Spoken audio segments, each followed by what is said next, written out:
This podcast is a member of the Place to Be Nation family. Visit us at placetobenation.com, your pop culture home. Yeah, Frank here. He's got his own billiard room. Yes, it's the Billiard room. Come on already. We call it the place to be. Yes, the place to be. The place to be. Then I shall be there. Now, it's time. Live and in living color. The Grandy Man can. Ugh.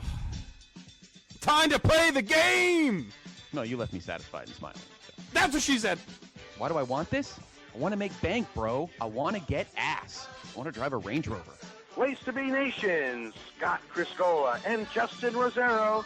This is the Place to Be Podcast. Very nice, Mr. Criscola. Oh, I'm sorry, Dennis. Japanese band Oral Vampire produced a song called The Repo Man and used footage. Oral Vampire, huh? Or Aural. A-U-R-A-L. What kind of show is this?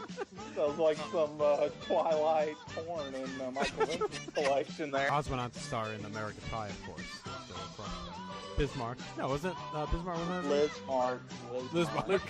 No, who's the other guy I'm getting confused with? Bismarck, yeah, he dressed as North Dakota. There's only one place where the big boys play, and that is in my extra queen-size bed. Well, it just happens. What can you do? Let's talk the fix. I think they might shock wall. Is that the Shockmaster's wall? Yeah, I like Big Dick myself. I was just curious. PTB Nation, let me know what Here's you our think. opening. To do worse than Josh Richard.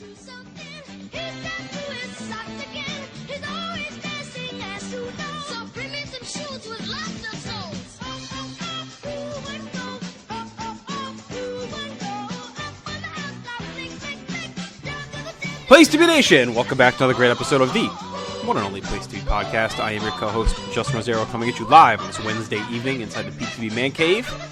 It is chilly. It's quite cold. But for once, with this very special guest we have on tonight, the weather is pretty stable, pretty solemn, pretty quiet out there.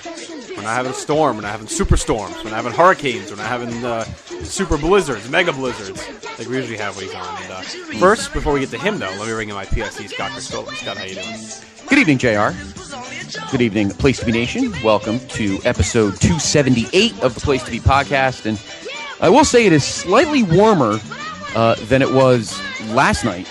Yeah. It's at least it's above freezing tonight, and the roads are, at least the sun melted the roads a bit today. So there's still a patch here and there. So if you're in the Northeast, 60 this weekend. 53 on Saturday and like 61 on Sunday. It's just ludicrous. But you know what? It'll get rid of all the shit, so that's good to know as well. Always a pleasure to be with you, JR, and to Place to Be Nation. And if you follow our vintage vaults, you know, of course, that we are halfway through 2001, which means, and as JR mentioned, the wind is calm, the sky is clear. There is no precipitation. There is no howling winds. There's no rattling of houses or anything else. And hopefully that means the Skype connection will be solid. And we don't hear cookies chewing. Well, we'll hear that, I'm sure. It's Christmas. Yeah, I'm time sure we'll hear that anyway. And that is, of course, we'll be speaking with Kevin Kelly in a few moments. So let's just quickly talk PlaceToBeNation.com, your only place to be in your pop culture world. We have it all. Wrestling, sports, TV, comics, movies. Comics is huge on our site right now. Yes. Music as well. Of course, up today, we have the best of Kevin Kelly at Place to Be Nation. It's a special 1,000th post that we've had, our 1,000th piece, Scott, at PlaceToBeNation.com. Yes. And we put together a little piece that has all of Kevin's interviews and podcasts in the past, and Brad assembled that for us. So pretty cool. Go ahead and check that out if you want to catch up on all the other Kevin Kelly interviews here at PTB Podcast after you listen to this one. We also have up the Kings of Sport podcast. We bless the reins because Big Nasty is heading down to Africa for 2 weeks. So they looked at Jameis Winston's Heisman victory, the new unified champion in the World Wrestling Entertainment. And Marcus and Nate look at the rest of the crazy weekend in sports. Weber Has Issues takes a look at WWE Superstars Volume 1. That's the new WWE comic book. Yes. Todd picked that up, and he does a review for us. A great episode here, Scott. Titans of Wrestling looks at Portland, 1980 to 1981. Kelly assumes a hosting seat for this one with Pete and Martin. They take a look at the Portland territory, 80-81. A lot of Piper. Yes, a lot of Piper. And Titans of Wrestling is a podcast that looks at the late 70s, early 80s WWF, and they do some special episodes on various territories as well, like this one here with Portland. Your full Raw recap is in the books as well. That's up on the front page of PlaceToBeNation.com. And if you missed Monday's episode of the podcast, we chatted with the great Brian Shields and PTB Nation's own Steve Willie. We talked gimmicks, we talked video games, lots of video game stuff, because Brian worked for Acclaim during the height of their, working with the WWF and WCW. Right. So we talked about Attitude, we talked about Warzone, talked about the WCW games as well. So a lot of cool stuff there with Brian. Any wrestling nerds should check that one out. And check out the other interview we did with Brian earlier this year, too. You can just search him on the site and it'll come up. He more wrestling nerdgasm, as we called it. Just spewing wrestling knowledge. Russell Sellers, the second golden age of comics. As I mentioned, we have tons of comic stuff. And it's unique in that we have all great writers. They all have a different perspective, and they're all very positive. They look at things in a fair light. They're not just here to bitch about things. And it's really some of the brightest, smartest, most in-depth comic stuff you'll find, I think, anywhere on the internet. And we have an awesome staff with Todd and Greg and Nick and Russell and the rest of the contributors that'll pop in here and there as well with the comic stuff. But, if there's one thing besides our wrestling that I'm really proud of on the site, that is the comic work that those guys do. And Tim Capel as well has joined the team. So be sure to check that out if you're a comics fan. Tons of stuff there for you. And it's not even just like once a week or once every other week. I mean, there's multiple pieces a week up there for comic fans. A must check out. Our music section also expanding, Scott. Not only has Adam Murray been taking us around the world, looking at all different bands from all different countries and introducing us to new music, we also have Wayne May. He's a hip-hop expert, has his own blog, and he's been doing some articles. He's doing the greatest discography of Nas, hip-hop history, he says. It's the best one. And also, we have our year in review coming. We have Jen Engel, we have Wayne, we have Grant Owens, and Adam all doing pieces on their favorite albums, live shows, artists, all different stuff from the year. So check that out as well. Of course, we continue with our combat sports coverage, our UFC with Callum Leslie. He's a credentialed reporter. When they went out to the United Kingdom, he got a press pass and he went and got some interviews, and he has a lot of cool interviews. So if you're a UFC, MMA fan, check out Callum's work both in writing and on podcast form. And he has tons of great information for you. Of course, Chad Campbell, Roger Morissette also help him out with boxing and UFC. Chad had a good piece up on the Broner fight from this past weekend and the big problem that boxing's looking at as far as star power heading into 2014. If you like movie stuff, we got Jeremy Nichols gets into the House of Horror each and every Monday. That's there for you. When you wake up Monday morning, Jeremy always has it in, always in depth, a nice look at different horror movies throughout history. And Derek Cornett is going to be doing some recent movie reviews for us coming up. Some big movies coming out in the next couple weeks, Scott, and he's going to be checking them out and doing reviews for the site. So that should be fun. Of course, we had the TLC live blog last weekend. And Total Divas watching Total Divas now. The whole series is this run is done, but we have Ben and Jen went back, and of course they did the finale this week. So if you want to go back and kind of relive the season through their eyes, it's a really good read. Jen knows nothing about wrestling, but she likes the show, and it comes through that she knows nothing about wrestling. So her knowledge of wrestling is limited to like the 6 divas on the show, and then like Fandango, who shows up every now and then, and John Cena and Daniel Bryan, of course. So it's a cool read to see the two perspectives of our two resident divas. Of course, we reposted our podcast with Eddie Edwards. We thought that was pretty fitting because, and we'll talk to Kevin about this, but it looks like Eddie may have wrestled his final Ring of Honor match. And we chatted with him way back in June of 2011, Scott, right after he had lost the world title to Davey Richards. We had an interview with him, and we reposted that. It's on the front page, or you can just search Eddie Edwards in our search function at PlaceToBeNation.com. If you're a fan of the show Survivor, Jordan Duncan did a full report card of the season 27. Can't believe they've had 27 of these friggin' things. I know. And if you're a college football fan, tons of great stuff. BCS Busters Volume 1. You and Andrew Reich and Todd Gessling went back and you looked at what if the BCS had not existed during these years, and what if it had been the tournament. So 98 to 2000 is the first one up, and you guys kind of broke it down to what you thought would have happened if we have the setup that's coming next year. And we also had a look back at the BCS, the final curtain call as well, since this is the last year. Games of this generation, 2006 to 2013, Maurice Pogue. If you're a gamer or gaming fan, we have a lot for you there as well. We have all the reviews of every show each and every week. We have Impact with Steve Willie, You Do Raw, Matt Petticord does SmackDown, Scott Keith with NXT, Dan McGinn with Superstars, Ryan Everett with Main Event, and then, of course, Off the Top Rope and Answer the 10 Count, two of our great podcasts here as well, as Where the Big Boys Play with Chad and Parv, and Goodwill Wrestling with all the ProWrestlingOnly.com guys. Just tons of niche wrestling podcasts for you, as well as the Kings of Sport that touch on wrestling as well as other topics. So we have tons of stuff for you. PlaceToBeNation.com. Check it out. Check it often. We're updating throughout the day. If you're interested in writing and joining us on the staff, hit us up at info@PlaceToBeNation.com. please follow us at Facebook, facebook.com/PlaceToBeNation, and Twitter at @PlaceNumber2BNation. So check us out there. We appreciate all your support. And it being the holiday season, if you're going to be shopping on Amazon, we have a big link on the side of the page. You click that, takes you right to Amazon. You can buy anything you want in the world, and we'll get a little bit of a rub from them and help support the site that way. We're trying to keep things on the up and up. We're not going to ask for any donations or anything like that, but this is just one simple click, and we get a little portion of the proceeds when you make a purchase at Amazon. So it's one extra click for you, but it really helps us out. So if you want to support the show, if you want to support the site, we really appreciate you taking that extra step to go there and click through. So, all right, Scott, why don't we take a break? We come back, we'll have Kevin with us, and we'll get into 2001 WWF and Ring of Honor Final Battle as well. All right, Nation, we're back here from break, and of course, as we promised, making his big return to the Place to Be podcast, our longtime close personal friend, the one and only Mr. Kevin Kelly, the voice of Ring of Honor. Kevin, how you doing? Hey, I'm good, guys. Scott, are you a little disappointed that the pay-per-view didn't end with Triple H wearing the title? Are you happy with Randy Orton? I'm happy that somebody won clean, but we've got 3.5 months for him to stand in front in the Superdome, holding every single belt in the whole company. So that's all right. That's where it's going, right? That's where it's going. Yeah, exactly. Okay. Yep. And I'm just wondering if Triple H is going to fly him in on his private jet to witness it and celebrate. That's right. We'll see. I'll get the same seats that the WCW guys did at WrestleMania 17. I'll be in section 857. So. You're way up in the friggin' dome. All right, Kevin. So it's been a lot going on since last time we talked to you, but Ring of Honor had their final big show of the year with Final Battle out in New York City this past weekend. So what are your thoughts on the show, where we're heading into 2014, kind of your prognosis, who's maybe looking to break out, who you think will be the marquee stars? Adam Cole retained his Ring of Honor World title over Michael Elgin and Jay Briscoe. I was a little surprised Elgin took the fall in that one. I thought Briscoe was going to, so that one surprised me.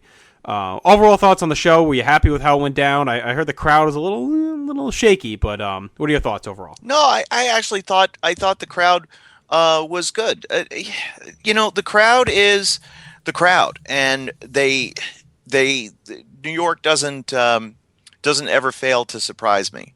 They cheered when they wanted to cheer. They threw streamers when they wanted to throw streamers, and they were certainly loud as hell during the end. Because Carino and I were standing next to each other after Elgin and Jay Briscoe went through the table, and we couldn't hear each other, and we had headphones on. So it was deafening when, after Matt Hardy came out in the fall, and then here comes Chris Hero, and what a story about Hero.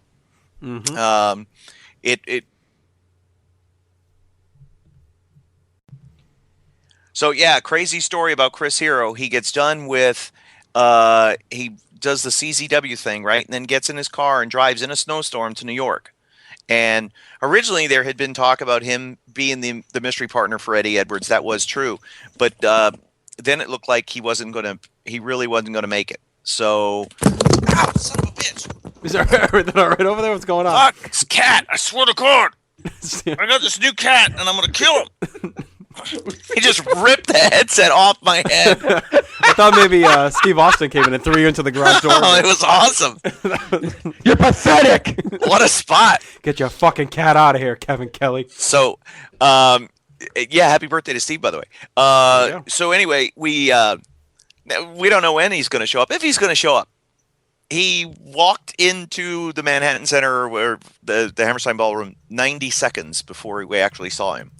Was driving illegally up 34th Street, driving over the rumble strips. It was what a tale it will tell. But I think it sets the stage for a very exciting 2014. Yes. I think there's a lot of great matchups, and we've got our first TV taping in Nashville on January 4th, but then our first real big event of the year is Wrestling's Finest on the 25th in Pittsburgh. Oh, yeah. And I know you're going to be there, Justin, and a lot of fans from all over are going to be in town that weekend, so check out Ring of Honor. And the main event was announced earlier today. It's a 3-team elimination match with Adam Cole and his mentor, Matt Hardy, against the Briscoe brothers and against Michael Elgin and Chris Hero. That should be a great match. Yeah, so there's a lot of intrigue and a lot of twists and turns, and I was thinking through the first 3 quarters of Final Battle, gosh, this event's kind of a downer if you think about it. It's Matt Hardy's last Ring of Honor event contractually, and then it's Eddie Edwards says goodbye, and it's going to be B.J. Whitmer's last match. Oh man, this is a bummer. And then all of a sudden, everything turned. Chaos. Jimmy Jacobs and B.J. Whitmer pull the shock of all shocks, and then we go to our main event. We just have all that insanity unfolds. So it was, again, top to bottom, I thought it was a great night. You got to say, if you're looking, to rip off Dickie V, stock up, stock down. Adam Cole continues to get better every time. To me, his stock is way up. Same with Jay Briscoe. I think Michael Elgin needs some help, and I think having Chris Hero on his side will certainly help. Stock down, Outlaw Inc. That's too bad. I thought maybe they were going to take the titles at that show, but I know Red Dragon still going strong. Yeah, they really are, and I just don't know if that's going to continue. There were some, I don't know whether or not they're going to be when you go into the crowd and you start throwing trash cans around. Luckily, nobody was hurt. So, but you just can't do that, and so we'll see what happens there. I think that the Young Bucks have to be more than just, and they are tremendous showmen, but I want to see them with the Ring of Honor money on the line against Red Dragon at some point. I know there's a lot of teams that would like to fight them.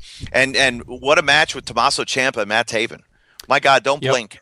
Don't go to the refrigerator because that thing was over so fast. It just blew my mind.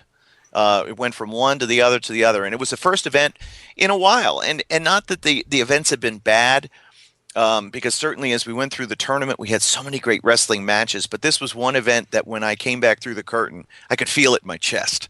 Right. Like, damn, this was something. Like the adrenaline was really just flowing after that one.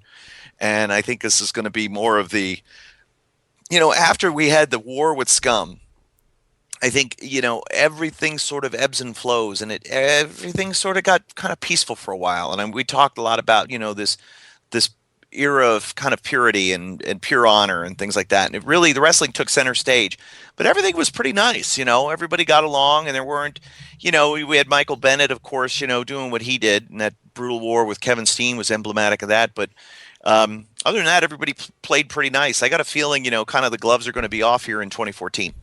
I wanted to ask you quick, because of course I'm always very hard on him in my reviews. Matt Taven, what is your overall analysis of his title reign? Well, I mean, obviously, I think it got better as it went along. I think, again, he's a young guy in his Ring of Honor career who wakes up as the television champion and now has to figure out his way as a new champion in a new company with a new manager and an entirely new act around him. Everything that Taven had been doing completely changed overnight. So it took him a while to adjust. I thought he got better as it went along. I thought the matches, especially the match that he had against Jay Lethal in Philadelphia, that we saw on television, I think that's where he really started to turn that corner. Agreed.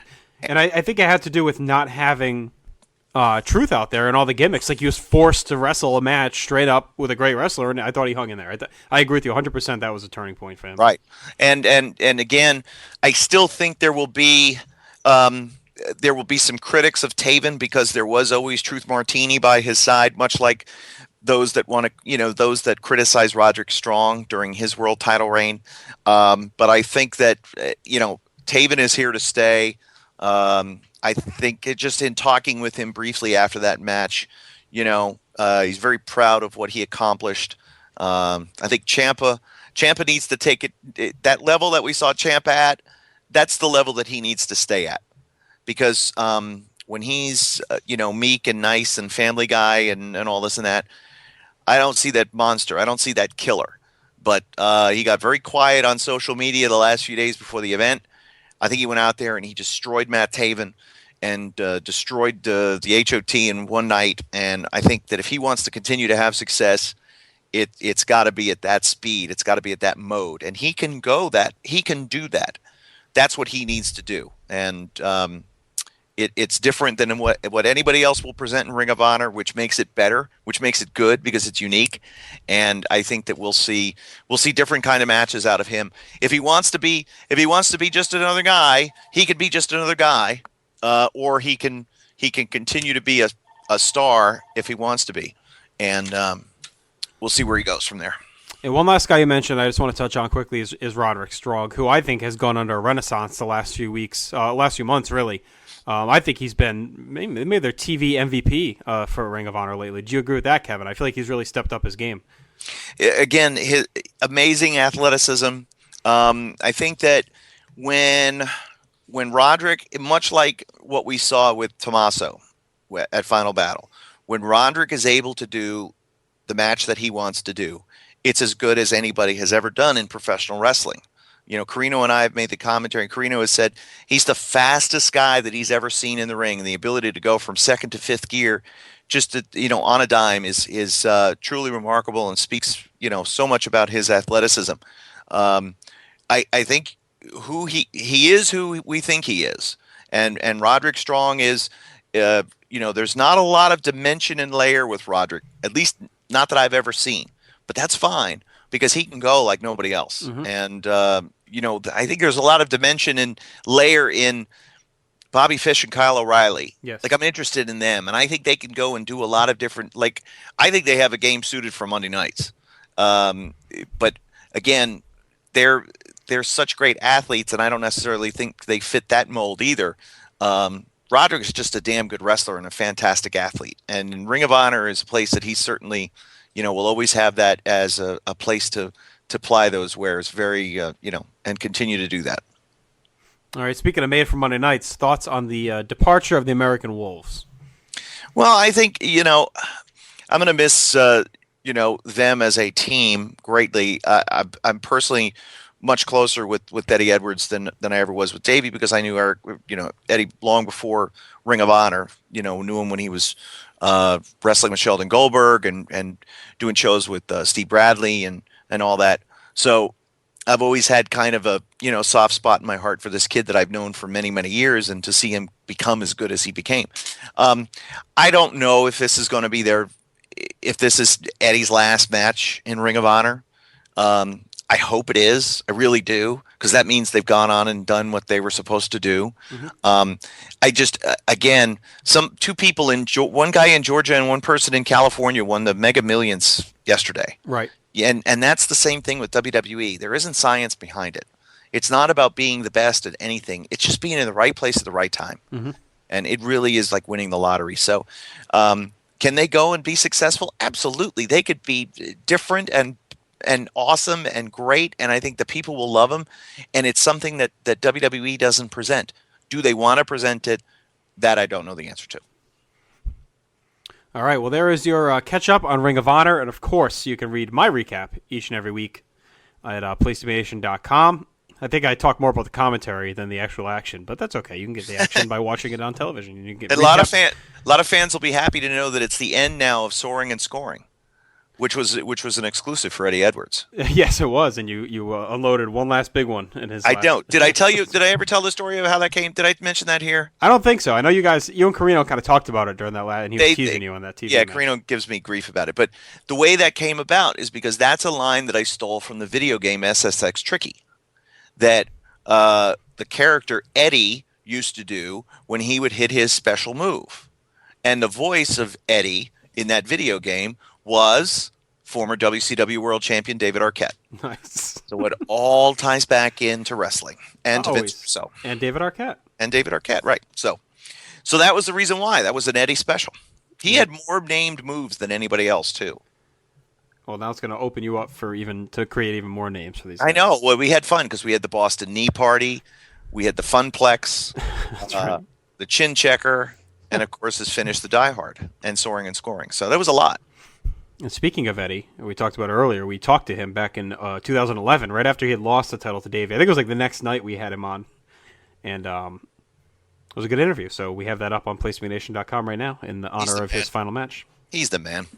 What Carino, he was on fire. I think it was this past week. There was some joke, and I was just dying. I cannot remember off the top of my head now. The STD jokes kept by I hope he has Magic Johnson's money was maybe one of my favorite lines of all time. There was a couple other ones too. He was just on fire. I can't remember what the hell it was. It was some running joke he had going. Anyway, watch Ring of Honor just for Kevin and Carino's commentary. It's worth it. Yeah, there's good wrestling action too. Yeah, that's all right. But everyone expects that. I'm trying to push the things that people may not be aware of. And that is the great Steve Corino, who, in my eyes, is the greatest color commentator in wrestling today. So, I think everything has to be in balance. I think there has to be enough action. I think Steve has to balance the comedy with the. And he does, and he does a great job. He has to trust his analyst side. The guy's had a 20-year in-ring career and 79 tours of Japan, and I don't think he gives himself enough credit for what he can bring in terms of being an analyst. Right. So I strongly want to continue to have you guys listen to see how he continues to improve week after week. As long as I keep him in the booth, I will be happy. Yes, sir. And, of course, we will be live. We have a contingent. I think there's about 15 to 16 or 17 of us going to the Ring of Honor show, just from the Place to Be Nation family. We'll be down there. So we got Chad flying up from Atlanta for this one. Of course, you spoke to Chad a couple months ago, but so we're gonna. He was Scott's fill-in. That was much better. And that got deleted because Scott came over and just trashed the file, so we'd never hear it. Yep. But that He sprayed water on it, if I remember. yes, Yes, I did. And he pedigreed it. Deal with it. He extracted the file from the hard drive and pedigreed it. It was really weird. Yes. It was good for business. Yes, it was.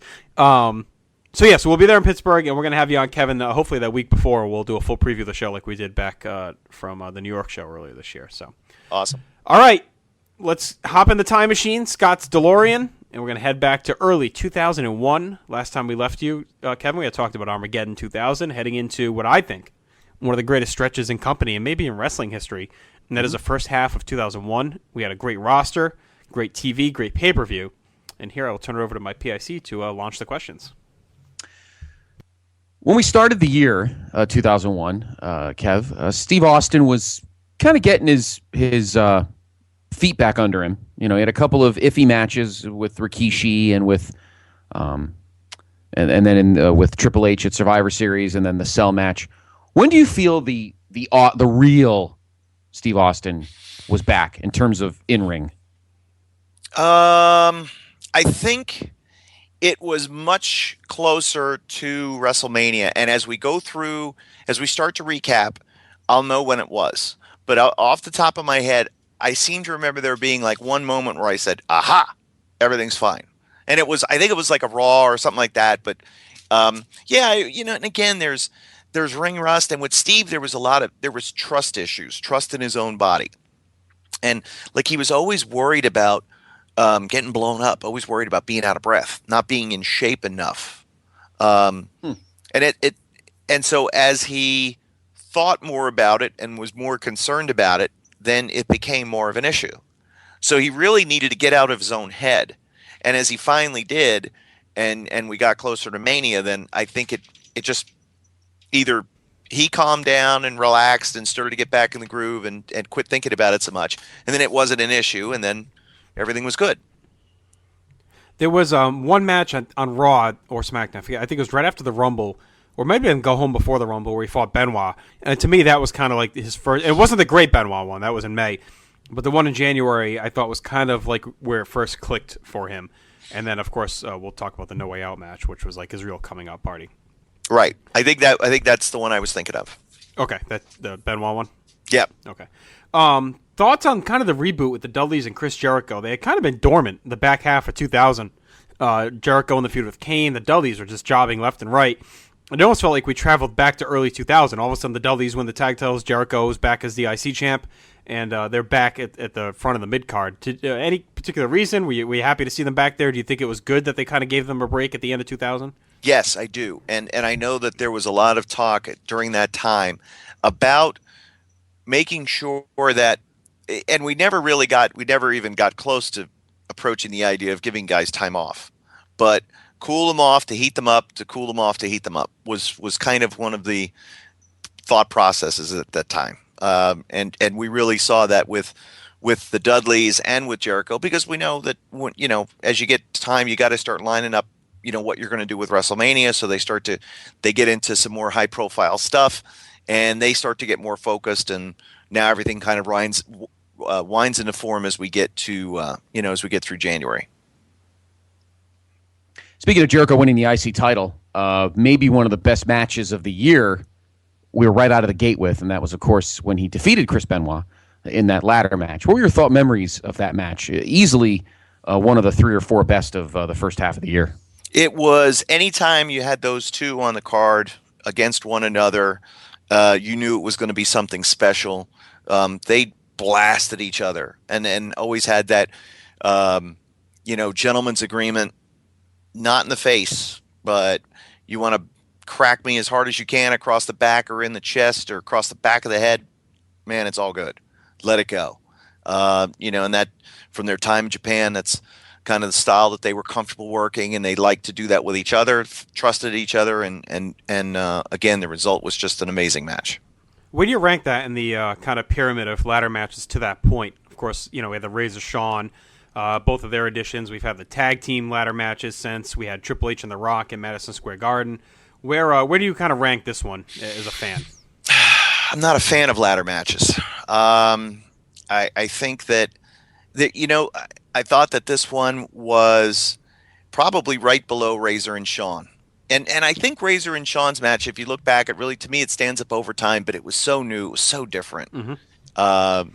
And it was groundbreaking in many results. But I enjoyed the struggle to get to the ladder, yes, as opposed, with those two, again, it was more about what they did without the ladder than what they did with it.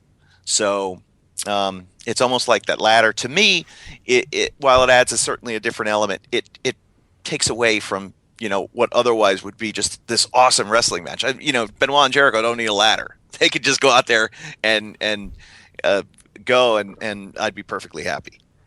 And I almost look at it like a lineage to me and I name drop those few on purpose because I feel like other ladder matches are spot fest, but I feel like Razor and Shawn was like the grandfather, Rock Triple H was kind of the father, and then Benoit Jericho's the kid there in that trilogy, because those 3 ladder matches to me are the ones that weren't about the high spots, weren't about us flying around the ring.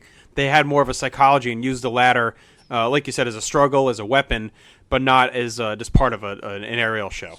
Yeah, it's more about, I remember there was a lot of work, if memory serves me correctly, where the ladder would be used like as a battering ram to the midsection, right? Mm-hmm. There seemed to be a lot of play with it that way, as opposed to it being a lot of teeter-totter or a lot of up and down.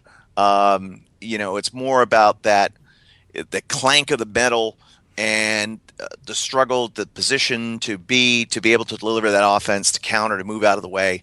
So it was different. You ranked the Triple H Rock ladder match that high? No, I'm just saying the lineage of style to me. Okay. That's like as part of that lineage of the not a high flying, not a spot fest, more of the psychology driven. Of those 3, that's the third. It's the worst. And so different, and so different because of what the 3 tag teams did. That was a different kind of, it wasn't about the struggle, it was about the setup and the fall down. What pyramid can we build? What thing can we do and fall into? And how can we make Jeff Hardy fall off of something really tall? Those are certainly, they're all unique in their own respect. I never hated the Rock Triple H one, but I just found it funny that you just are begrudging anything good that Triple H did. It was all right. It was okay. Yeah. It was all right. It's just on constant loop in Scott's apartment, that's all. Oh, you two are pathetic. It's like in a museum when you go in, they keep playing the same thing about the Native Americans. It's just playing all day long. That match is just playing constantly in a little TV in Scott's wall, just with a little plaque next to it that explains why the match was existing and everything. The Native Americans. The Triple H Museum in Norwalk, Connecticut. There. Well, he has the 7-foot bronze bust of Triple H. Yep. I'm actually wearing the terrorizing robe right now. So. And that's all he has on. Kevin, yes, one of my favorite celebrities to ever be involved in the World Wrestling Federation, and also a Hall of Famer, if you believe it or not, and that is Drew Carey. At the 2001 Royal Rumble, entered in, and a guy that clearly didn't know anything about what he was talking about, but actually seemed to care and put the energy in and the effort in, which I thought was good. What did you think of Drew's Rumble spot? He was there because WWE was helping promote his comedy pay-per-view. Yep. And again, it was just anytime you open the door to celebrities, I just always rolled my eyes. I never saw how it helped the WWE once. I never saw how it did anything for business. It just took a spot from somebody else that could have been in there. Now, for what they did, I thought they did it very well. And there was, very few times, and again, you could see how the tail wags the dog now, and how we had that, ridiculous segment a couple of weeks ago on Raw with Michael Strahan, right? But Drew Carey feeding, and getting chokeslam. Oh, come on, that's awesome. The only other person that really, of course, Kane was the monster in that one and eliminated. Didn't he eliminate a bunch of guys, or was that Austin? Yeah, it was Kane. He had a monster run. Yeah. But the only one that I ever remember other than that was Honky. Yes. And so I remember Kane. I remember Kane and Austin being the last two. I remember Drew Carey being in it, and I remember the Honky Tonk Man, and it was in New Orleans.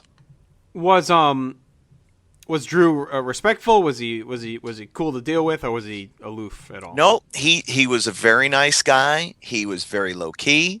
He didn't have an entourage with him. He was very celebrity like. He was kind of like what you see on TV. Just a pretty chill guy. So, cool. and from that regard, he was great. And I remember, before that, like Ben Stiller was a nice guy. Mm-hmm.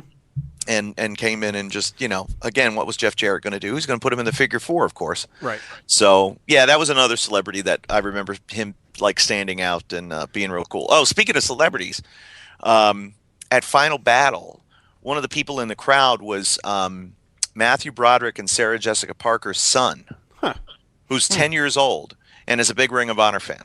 That's cool. Yes. Cool. So he was there. I don't know who brought him because neither of his parents were there. So nanny or somebody, who knows. But anyway, he was backstage hanging out, and I shook his hand briefly during intermission. So it was pretty cool. Nice little kid. Now, speaking of Kane, who you mentioned a moment ago, an epic run in the Rumble, 10 guys eliminated. What was behind that? What was the who came up with that idea? What was the thought process behind making Kane the Jesus push of the match? Again, a lot of the Royal Rumble is Pat Patterson, and I think it fit in with everything that we were doing with him at the time. He is just he's an incredible athlete, somebody of his size. And yeah, I think that there's always that one. They do try to tell that one story. The one guy that goes on an amazing run, whether it's coming in at the number 1 or 2 spot and going the distance or going a long way, or in this case, like Kane, he's just a remarkable man, and I have just incredible respect for him as an athlete. It seemed like good timing, too, because he really needed some rehabbing after the whole flip-flopping, after the little stupid feud with Taker, and then kind of a weird heel run. I thought it was a good way to reestablish him as a monster again. And again, I think when you have people, I go back and forth on this. Somebody like the Big Show, somebody like Kane, that's been, flip-flopped, as you said, changed this one, that one. Now he's laughing. Now he's funny guy. Now he's serious monster. Now he's psychopathic killer. But I think we give him a pass, no matter what it is. And as much as it bothered me, taking him out of the mask, didn't they eventually put him back in the mask, right? So it allows everything to kind of go full circle, right?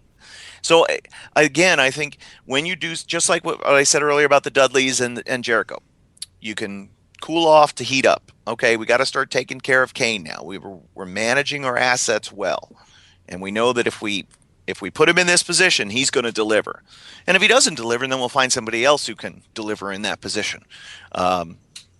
Wrestling can be very simple when you allow it to be, and I think that this time is where you see just the overflow, the wealth of riches that WWE had with stars and great wrestling talent.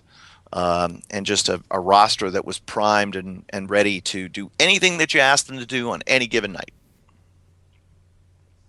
And one of those prime stars, as we mentioned earlier, was Steve Austin making his return. Do you agree that him winning the Rumble for the 3rd time was the best idea? I mean, obviously where they were headed from Mania, it kind of had to happen. But do you think he was hands down the choice here? Yeah, and I think it's always like we had talked about the year before. When there's a predictable winner, it does, it's not as dramatic as that surprise upset, Ric Flair win, but it's a win that nonetheless needed to happen. People loved the result, and what you saw with Kane and Austin in those final few moments. I mean that's another great memory that I have of that match as well. It's just their final exchange that led to Kane finally being eliminated. And I think what the key here was that Rock wasn't champion yet, so there was still a pretty good chance that he could win as well. I think everyone kind of knew they were heading towards Austin, Rock, and Mania. We'll get to that, but I don't think we knew who would be in what role. So I think that helped here as opposed to the year before, where it was clearly obvious that Rock was going to win. It was, and again, it all led to that one line that Steve said, on the go home right before WrestleMania. I need to beat you, Rock. I need to be the WWF champion. So, got to lay the groundwork at the Royal Rumble. And the thing with Steve is there wasn't a lot of accidents. There wasn't a lot of, we just happened to luck into this thing. He was very, opinionated about, and I say this, but he had a lot of good ideas as far as where he saw things going and where he saw it, progressing over time. So, this, then this, then this, then this, and that's what helped make it so good. Now, the other angle that was kind of the underlying storyline was between Vince and Stephanie and Trish and Linda on meds and Regal as the commissioner. Their match at No Way Out, and I want to talk about No Way Out overall in a moment, but Trish and Stephanie obviously was a match that on paper at the moment people were like, oof, that's not going to be a fun 6 minutes. Were you surprised at how good their match really was, though? Because here's Trish, who, as 2000 was progressing, was slowly getting there, and then Stephanie hardly ever wrestles. Were you surprised how good their match was in February? No, I was not, because it was, and I say that because they came through, and I remember there being a nice round of applause for how that for them as they came through. But they worked hard, and I know that they had a lot of help, and they had a lot of good people around them. I can't remember if Dr. Tom was a part of it, but I'm pretty sure that he was. And, so I know they put a lot of time, effort, and energy into making sure that match was as good as it could be. I always thought Stephanie was fine in the ring. I thought that both her and Shane were much better than Vince, and that whenever they had to wrestle, it was always like, oh, okay, I could see that. That's fine. It's not like I'd want to see it all the time, but for what they were able to do, it was certainly, much better than it could have been.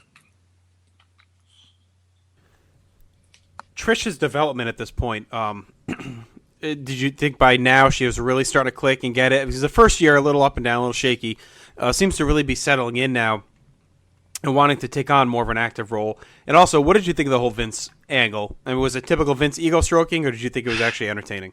It wasn't entertaining for me, but they weren't trying to, they weren't going after my dollar. So, yeah, there was always Vince ego stroking. That's how that's how Vince Russo convinced him that he should wrestle Steve Austin on TV. He had to put that ego over, and Vince wanted to hear it because he wants his ego stroked. So yeah, it's an opportunity for him to be larger than life and be this, megalomaniac, billionaire, sex crazed. So you get to make out with Trish. I mean, that's not a bad part. Yeah, right. You get to make out with Trish. I'm going to book that, right? I don't know. It's not my cup of tea. I don't care about any of that family drama crap. But that's, again, they're not looking for my vote. Well, speaking of family drama, night after No Way Out pay-per-view, or shortly after, the cat, Stacey Carter, was let go. Her husband, Jerry Lawler, walked out with her. what is the storyline? What is the story behind this? It seemed like Cat was actually getting a push. All of a sudden, they say, we got nothing for you. Did they know King was going to walk? Was this a reason just to dump King? Or did they really just not want the Cat around and did not expect Lawler to walk as well? I can't remember what the hell happened exactly, but no, they didn't want Jerry to leave, and I don't think they expected Jerry to leave. This opened the door for Paul Heyman to come in. I know that wasn't the hope, and that wasn't the plan, but that's what happened. I can't remember what the hell she did or what she was doing that pissed somebody off or pissed everybody off. Was she just being a douche in general? Was there one extreme episode of douchiness? I don't know. But, like I wrote about it on my WrestleZone column last week, because they were making a big stink for 5 minutes about AJ and Michelle Beadle, I guess, getting into it at the, tribute for the troops. And anytime something like that happens, I'm like, oh, thank God, now I have something to write about, because that is such a struggle to write that column, because I literally don't want to just hate on the business all the time. Right. But I find it hard. Like, I love doing this show because I can look back and I can put things in historical context, and I can say, wow, this is what was going on at this time, and this is what wound up happening and how things changed. If you had to have me talk about this past week's Raw, I could talk about the great main event. I could talk about, the match I saw with CM Punk and the what do you call it? Shield. The Shield. That was very good. But like Mark Henry and Biggie Langston was terrible. Antonio Cesaro, I hope he gets paid 4 times. Yes. Because he needed to get paid for his partner who stinks, and for those 2 stiffs on the other side of the ring that he worked with. Were you watching just how brilliant he was in putting Biggie in every right position, every step along the way? I mean, he needs to be a money star for them. It seems like they're finally kind of getting it. And he seems to be trending up instead of just doing nothing like he did for most of last year. But, God, that guy's going to be a star if they do it right. Yeah, and he's just so damn good. And I don't know if they appreciate ring generals like they should or used to be, but my God, that was brilliant. But anyway, the rest of it, it's like, I can't stand it. And, the announcing is just so... JBL needs to either speak up or be quiet. And it sucks because he was so great, and he's just kind of regressed, and I think it's just the style that they're forced to do. But man, when he first did this run in 06, 07-ish, 08, he was phenomenal on commentary, and now it's depressing because I was so excited when he came back, and it just hasn't been what I hoped. And I appreciate the fact that those that John and Michael Cole have good chemistry together. They get along well. They're friends away from wrestling. That's cool. Friendship makes interesting commentary. It really does. Mm-hmm. But there's just, you know what I mean? There's just no substance to it. But anyway, so when this AJ and Michelle Beadle thing happened, I wrote about how Sonny and Luna got into it one time because Luna came through the curtain after her and Sable had a match on Raw, and Sable got all of the applause, and nobody said anything about Luna. And whether it was intentional or not, Luna, who was always had very fragile emotions, took it very personally. And by the time she got down the bottom of the stairs, a gorilla position, and walked into the dressing room, Sonny, who was pilled out of her mind or something at the time, said something to Luna, innocent, but said the wrong thing at the wrong time, and Luna snatched her and threw her out of the room.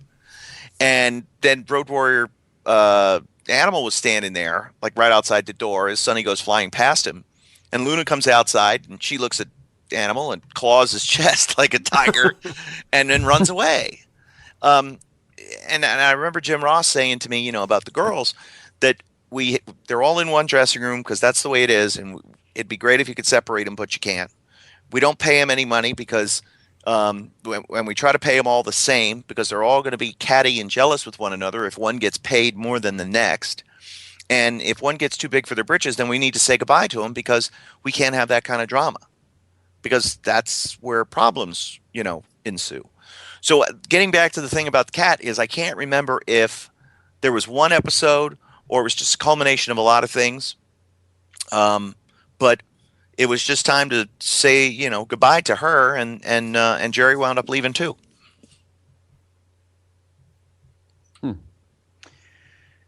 Now, No Way Out overall is considered by many to be probably the greatest secondary pay-per-view in company history. Do you agree with that? No. I would say the Vince-Steve match from Valentine's Massacre February 2 years prior was better than... Really? Yeah. Okay. It's a great show as well. Absolutely. Again, this one was... but again, it's a flip of a coin. Mm-hmm. It's personal tastes. Oh, of course. Absolutely. But... what are your thoughts of the three stages match of the show? Austin and Triple H. Yeah, I thought it was, again, it was great. It was terrific wrestling. And sorry, Scott, anything that Triple H is on, Including HGH. Right? No, that's your boy. He's a B+ guy. He's B+. That's fine. That's it. So, Scott measures his love of Triple H in inches, not grades.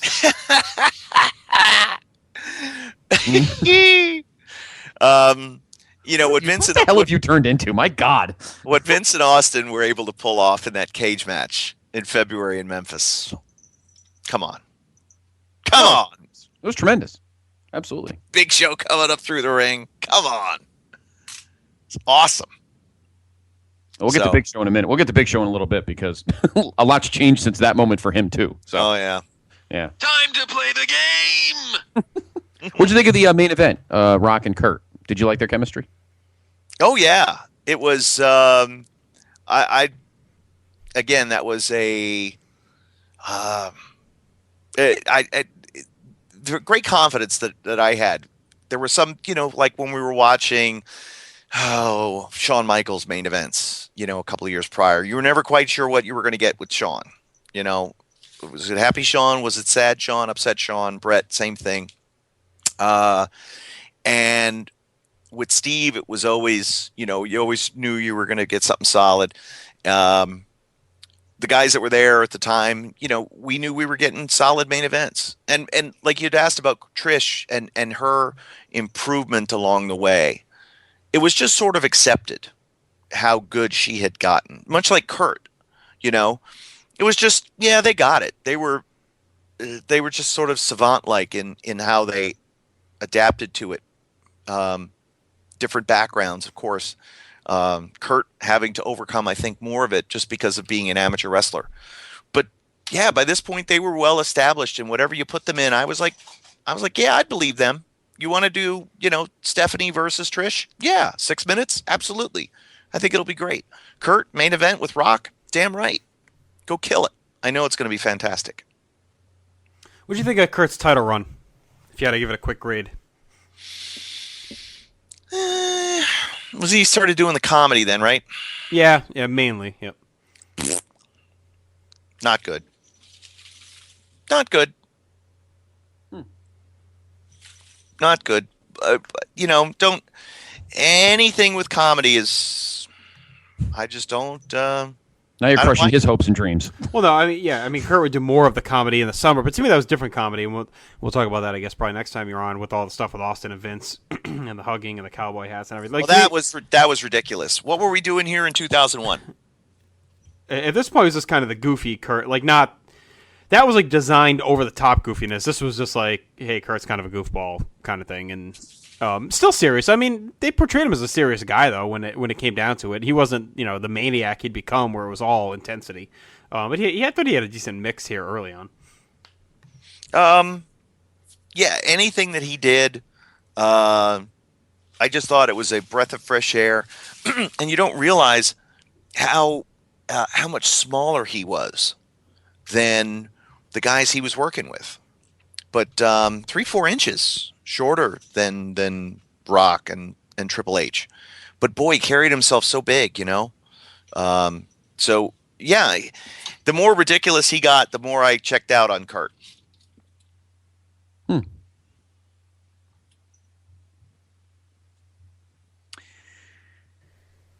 Now,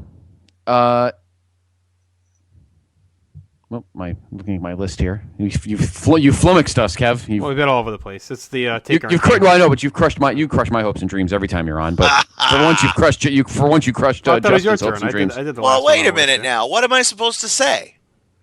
That he was awesome and he was great? No, I didn't say you had to do that. He was. I thought he excelled far beyond expectation, but he didn't have enough backbone to stand up for his own self and say, no, I don't want to be portrayed as an idiot. So I don't know whether, anytime anybody is submarined, I think that there is nefarious forces in effect. Triple H at work trying to, deep six somebody's push. Triple H. I'm going to pretend I didn't hear that. Is there any truth to the rumor that the Brothers of Destruction, The Undertaker and Kane, speaking of guys nobody could stand at the moment, were supposed to wrestle Rikishi and Haku at WrestleMania before Rikishi got hurt? It seemed like they were starting to kind of gel as a team, and that was a possible match for Houston. Any truth to that? I don't. That's the first I'm hearing of that. I do know that part of the reason why my understanding of the reason why they were eventually broken up, Kane and Taker, was because they were too good. That nobody could beat them. That they were just so much bigger and better than everyone that while it was great for Taker to be in a tag team at this point, Jesus, they were just, who's going to beat them? Were the Dudleys going to beat them? Were the Radicals going to beat them? Was anybody from WCW going to beat them? Please. It's just too good. So I think that was part of the reason why they had to break them up. But as far as Rikishi and Haku, yeah, it could have been. Eventually to where we got with the matches that we had in Houston, I think that Triple H and Taker was a little bit better than the Brothers of Destruction versus Rikishi and Haku. Oh, yeah, definitely. I mean, I think things worked out for the better. And I mean, that would have been very anticlimactic. I remember it being a rumor at the time, and maybe it was a false one floated out there, but it just seemed like maybe they were heading that way with Rikishi and Haku. Just teaming up a lot. And they actually had a pretty good, I think it was like a first blood match on SmackDown or something, and that was kind of it. Haku, well, what did you think of Haku's return? I was always a big Haku fan. I liked him in WCW. I was excited when he came back here, but he kind of flames out quickly. Did you think he'd ever go anywhere? You surprised they didn't put him in the hardcore division? It seemed like it would have been a fit for him. Well, yeah. When I remember when he signed, it was just that his WCW contract had lapsed, and we were able to, pluck him. And I remember just complimenting Jim Ross on getting this done because it was a steal. Mm-hmm. He's a veteran guy and so tough and so entertaining. And I was always a big fan of his work, and just, the real story of the tongue and death grip, where that comes from. And you guys know that story, right? Let's hear it, just in case our listeners don't. Well, I don't know if he invented it during a bar fight, but basically when Haku would get, in the zone, shall we say, and it'd be time to leave, and he might not want to leave, for example.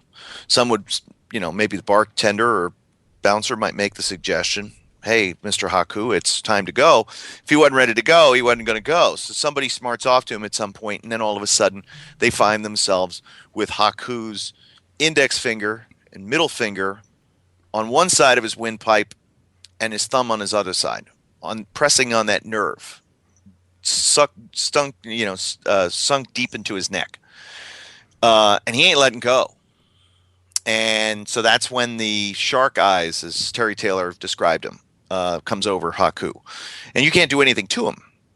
And 15 bouncers and mace and billy clubs, and you're not going to get him off of him. So is he the toughest? Yes, absolutely. Everybody else is second place to him. From that generation in that time. There might be somebody tougher now. There might have been somebody tougher back in the day, but then there wasn't anybody tougher than Haku. That was it. And there was some debate on that. I remember having that debate, like with Bradshaw and Farouk and Teddy Long and some others. Godfather was in that conversation. Taker was in that conversation, but Haku got my vote. So Not something you'd ever want to see. You don't ever want to see that because it's just violent. And I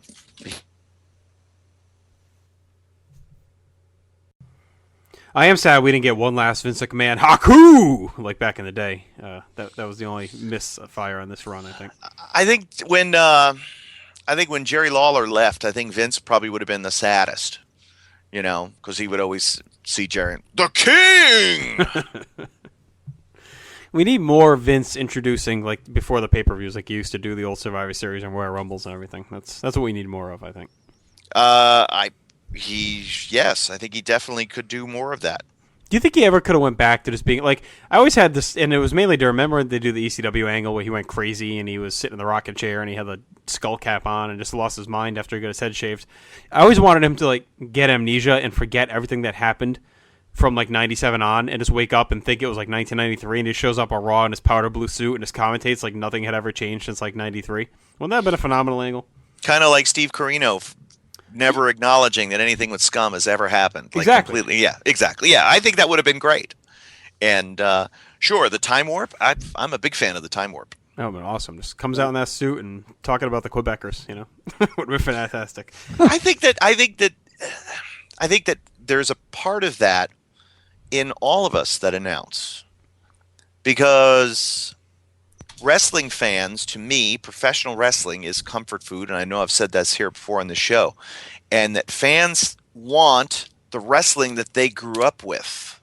So for a lot of people, Vince is that voice. Mm-hmm. For a lot of people, Jim Ross is that voice. For a lot of people, Gordon Soley is that voice. Or Michael Cole. No one remembers him. Oh. And I think that in that, I think we all have to play that role, that people know what wrestling is. And the more, not campy that we make it, but the more of a throwback that we make it, mm-hmm. I think we can always do that. I think that there is an expectation, a preconceived notion, if you will, about a wrestling announcer in a tuxedo, ruffled shirt, completely out of style, who is sort of bombastic in his voice and his mannerisms and overselling, much like car salesmen. And a lot of times throwback campaigns really get over because that's what people like, that's what they remember. And it takes them back to a different time and place. So it's crazy to think too, Vince in the 70s and early 80s, mid 80s, before the expansion really. I mean, he would call shows on his own. Yeah. I mean, he was pretty good too. And some crap wrestling too. Yes. Yeah, that's an understatement. I mean, I was always a Vince commentary fan, but again, that's when I grew up. I mean, I loved Gorilla, but when I really became a fan, it was like mid 90, and Vince kind of took over shortly after that. It was the voice for most of my formative years. So yeah, I'm on board exactly with what you're saying. That Vince to me in the booth is very nostalgic. Sure. And Tony Schiavone. And Schiavone too, right? I feel like he's so underrated. I completely agree with you about Schiavone. You go back and you listen to, fans out there, go back and listen to WCW pay-per-view events from the mid-'80s, 86, 87, and then he left for a time, I think, in 89. So say 86, 87, 88. Wow. He didn't do all of them, but he was there for a lot of them and was damn good. And he was even good after that when he came back, I thought. Up until the NWO stuff is really when he started to kind of mail it in. Right. I don't know why. I never knew why. I think... hey, let me ask you a question. You guys know anything about cats? I don't like them. I know that. I don't either. All right. If a cat bites an electrical cord that's plugged into the wall, will the cat get electrocuted? You don't want me to answer that. Me neither. I don't know. I mean... All right. So what you're saying is he'll be fine. Sure. Okay. Is he breathing? Here, kitty. Here, kitty. Give him one of the Kevin Kelly Christmas cookies. You sound like Saturn talking to the mop. All right, we got a lot left here. Kevin, we spent a lot of time in the XFL last time you were on, so we don't have to get too far into it, but did you watch any of the games, and what was the fallout from week one when Saturday Night Live got delayed and Lorne Michaels flipped his shit, and what was the reaction from all that? Again, like I'd said last time, I was the one guy that said, I think this is a bad idea, and I was right. First week, yeah, interested. Second week, yeah, interested. Third week, ooh. How many more weeks of this is there? And by the end, it was merciful. And I had said last time, I'm doing a voiceover read for Superstars, and the line that was written by Steve Finkelstein was, this weekend is the last weekend of the XFL regular season, and I inserted, "Please hold your applause," and just busted up, the audio producer and Steve. But that was the feeling. It was like, let's get this over with. Yeah. What a horrible abortion this was. I didn't care what freaking Lorne Michaels or any of those idiots thought. It's live sports. How are you going to control when it ends? Mm-hmm. It's crap football that's going to take 4 hours. Okay, that's it for the XFL. We spent a lot of time on it last time. Thank God. 2001 also seemed like there was early 2001 seemed like a resurgence of the hardcore championship when Raven got involved. The matches seemed to be a little less comedic and more intense. Did you think that was the case? And when the Big Show started to get involved, did that seem like a demotion for him? It was much better, I thought, when Raven came in. Getting away from the comedy was a good thing.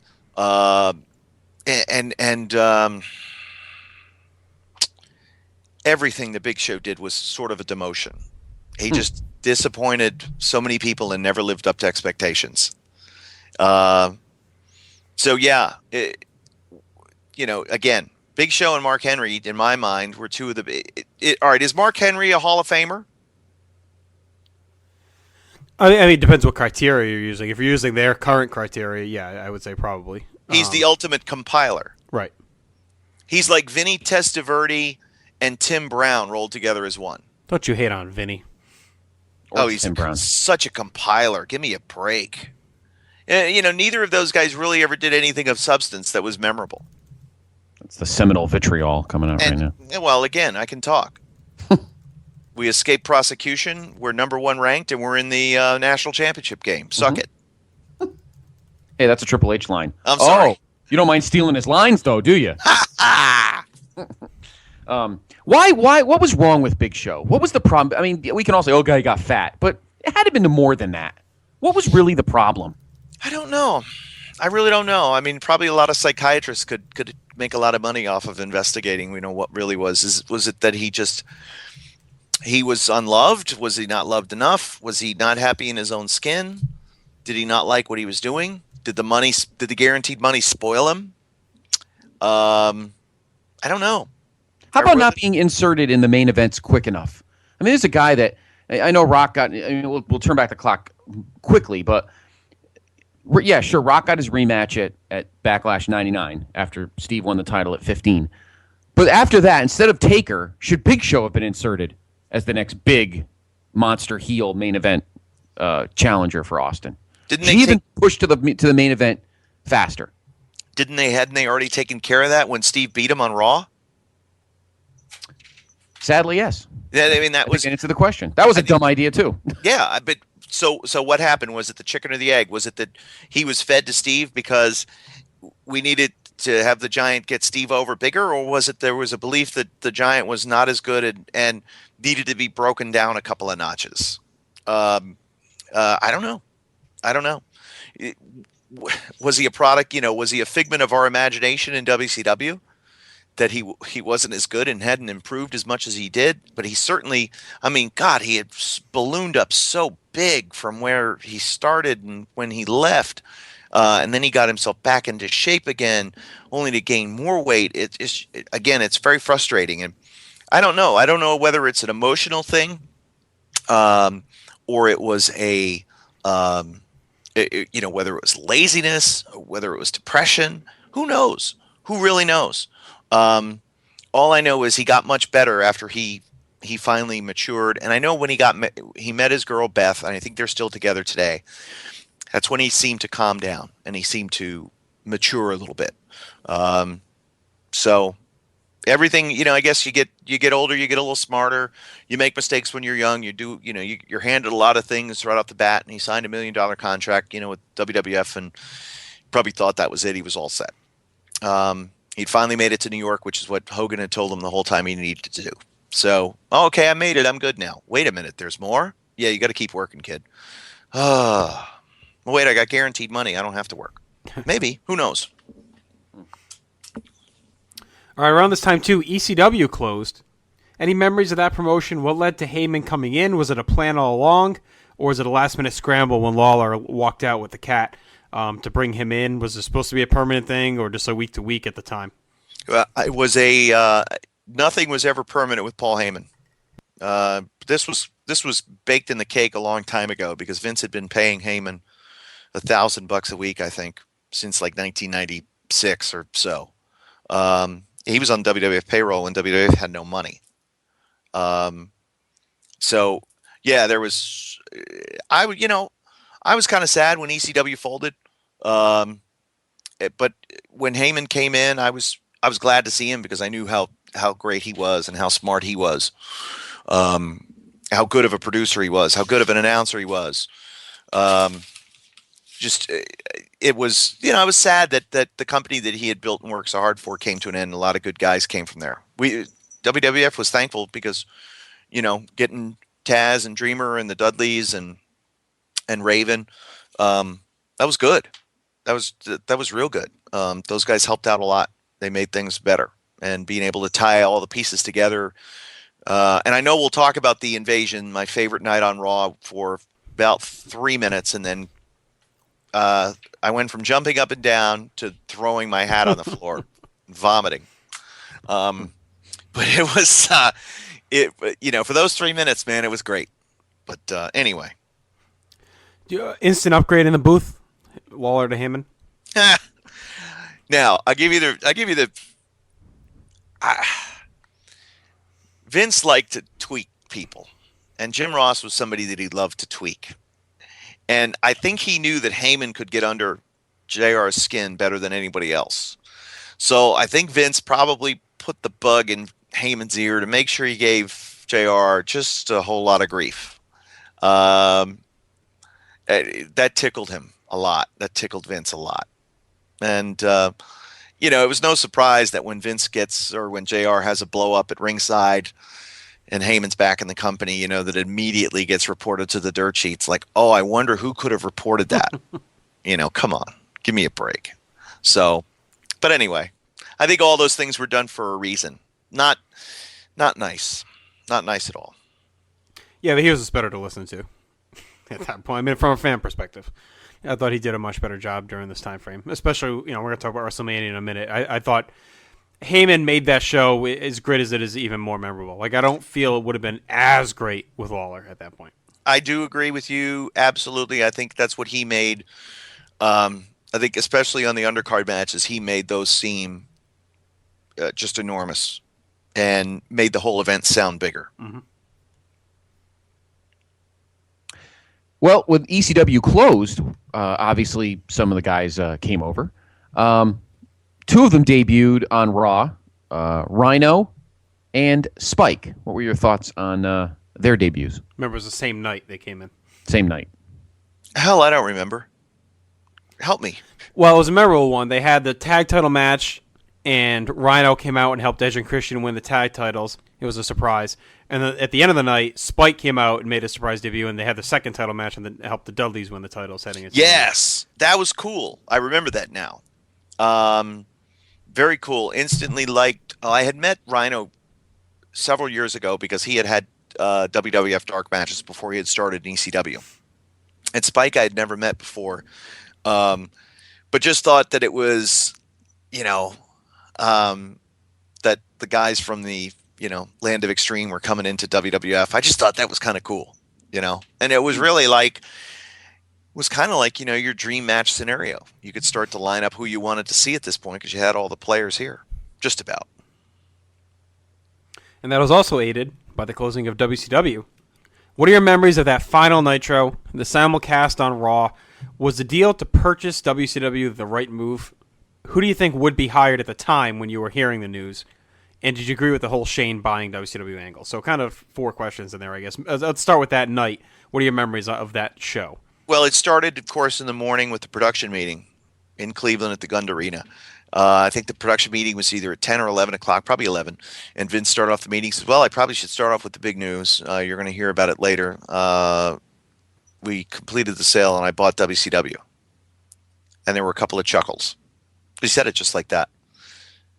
And then we all sort of look around at each other.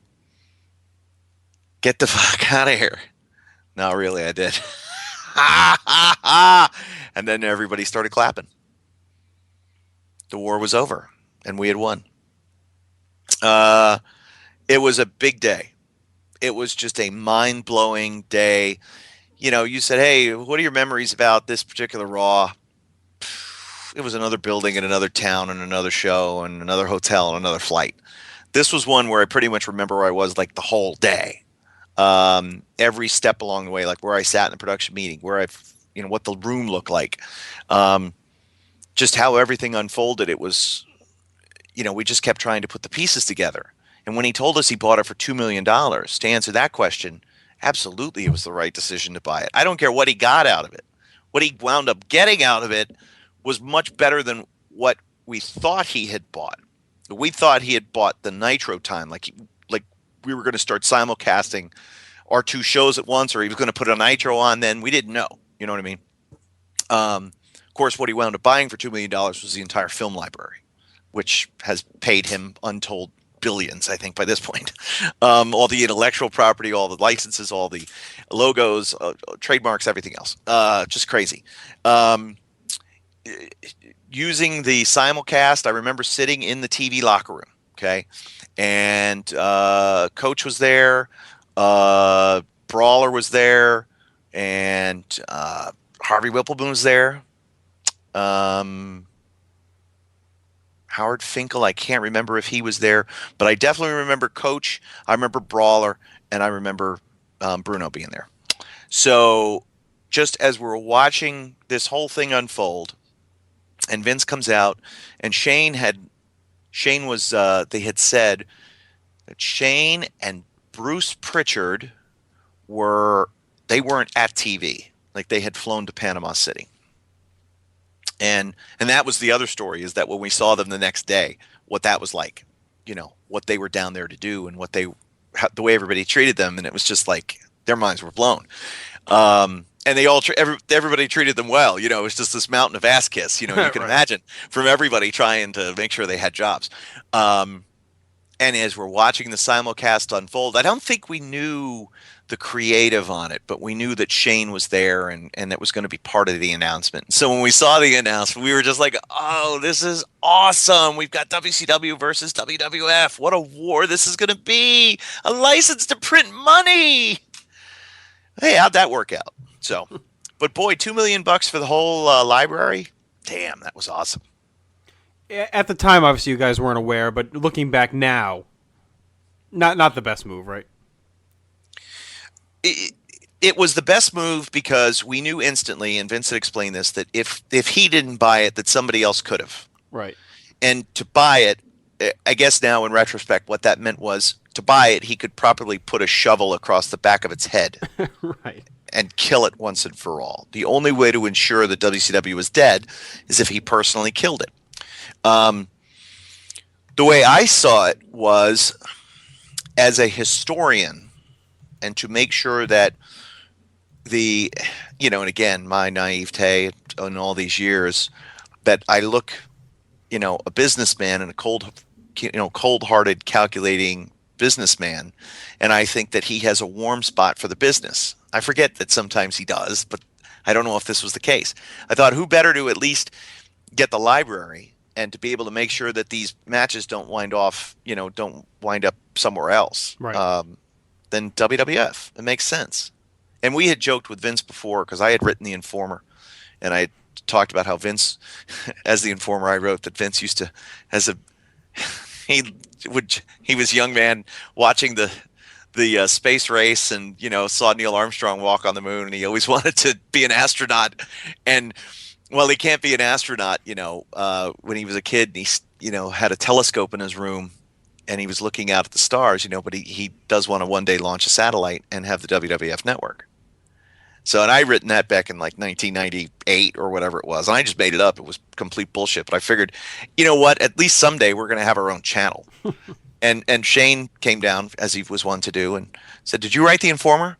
I know who did, though, but I'll pass it along. He's like, "Knock it off." He says, "Did you really?" He says, "You know we're going to do this someday." And I said, "Oh, the network thing? Yeah." I figured, why not? You know. I said, I hope you're not hot about what I wrote about your dad. He goes, "No, I don't care." I just made Vince out to look like an idiot. You know what I mean? That he was, some goof running around with a cardboard box in his head, with the window cut out, pretending to walk on the moon like the kid in Toy Story in that opening sequence. Or, once he got Buzz Lightyear, he had the cardboard box. That was Vince. Tinfoil hat. That's Vince McMahon. I like it. I like that portrayal. That would have been fun to look at. Speaking of the two of them, father and son, let's go to Houston, and we'll spend the next few topics on that show. What'd you think of their match at WrestleMania? I thought it was awesome. The whole drama with the family, whether it was Linda coming to and the ball shot, and whatever. It was justifiable homicide in this whole storyline. I was glad it was done, but it was an athletic showcase for Shane to be able to do. Give Van Dam all the credit in the world for the things that he did. He did those in an 18-foot ring. Yep, it's a 20-foot ring in WWF. So him going coast to coast like that, holy crap! And I don't care how much money they're paying me. I'm not going to sit there and take that garbage can shot in the face. No thanks. No thank you. The pop when Linda stands up is one of the greatest of all time. Oh, yeah. What a Vince, moment. Just with the slow turnaround and the kick to the ball. I mean, how hard did Linda wind up that kick and just want to fucking boot his balls? I don't know. Again, I've watched that show Scandal a lot. The show on ABC with that big-lipped African-American woman. Why are her lips so swollen all the time? Is that because she has injections, or are they just naturally like that? You know who I'm talking about? Nope. Scandal? ABC? I know it's a hot show. I have not seen it. You should get out more. Anyway. I should get out more to watch the show. Yeah, she's... I watch a lot of TV. I don't need another show right now. Oh, yeah. It's a good show. But anyway, sure it's great. Every couple, right? The president, the president and first lady, complete sham marriage, right? They don't love each other. They're just there for convenience in the pictures, right? Vice president, woman on the show. Her husband, gay, closeted gay, has an affair with the president's chief of staff's husband, who's gay. And then she winds up stabbing him, and they cover it all up, and she's the doting widow now. But that's what I always thought of Vince and Linda. And I think about when I watch that show, I think about them. Sounds like fun. It's Bill and Hillary.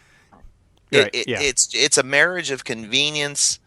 That there's been so many bad things that have happened that they're just cohabitating and exist. I don't know if that's the case at all. They could be the most loving couple. I certainly have never seen it. But again, that could be what they're like. But I always just got that Bill and Hillary image, and and when I see that show Scandal, that makes me think of Vince and Linda. You watch The Americans, Kevin? It's coming back soon. No, what is that?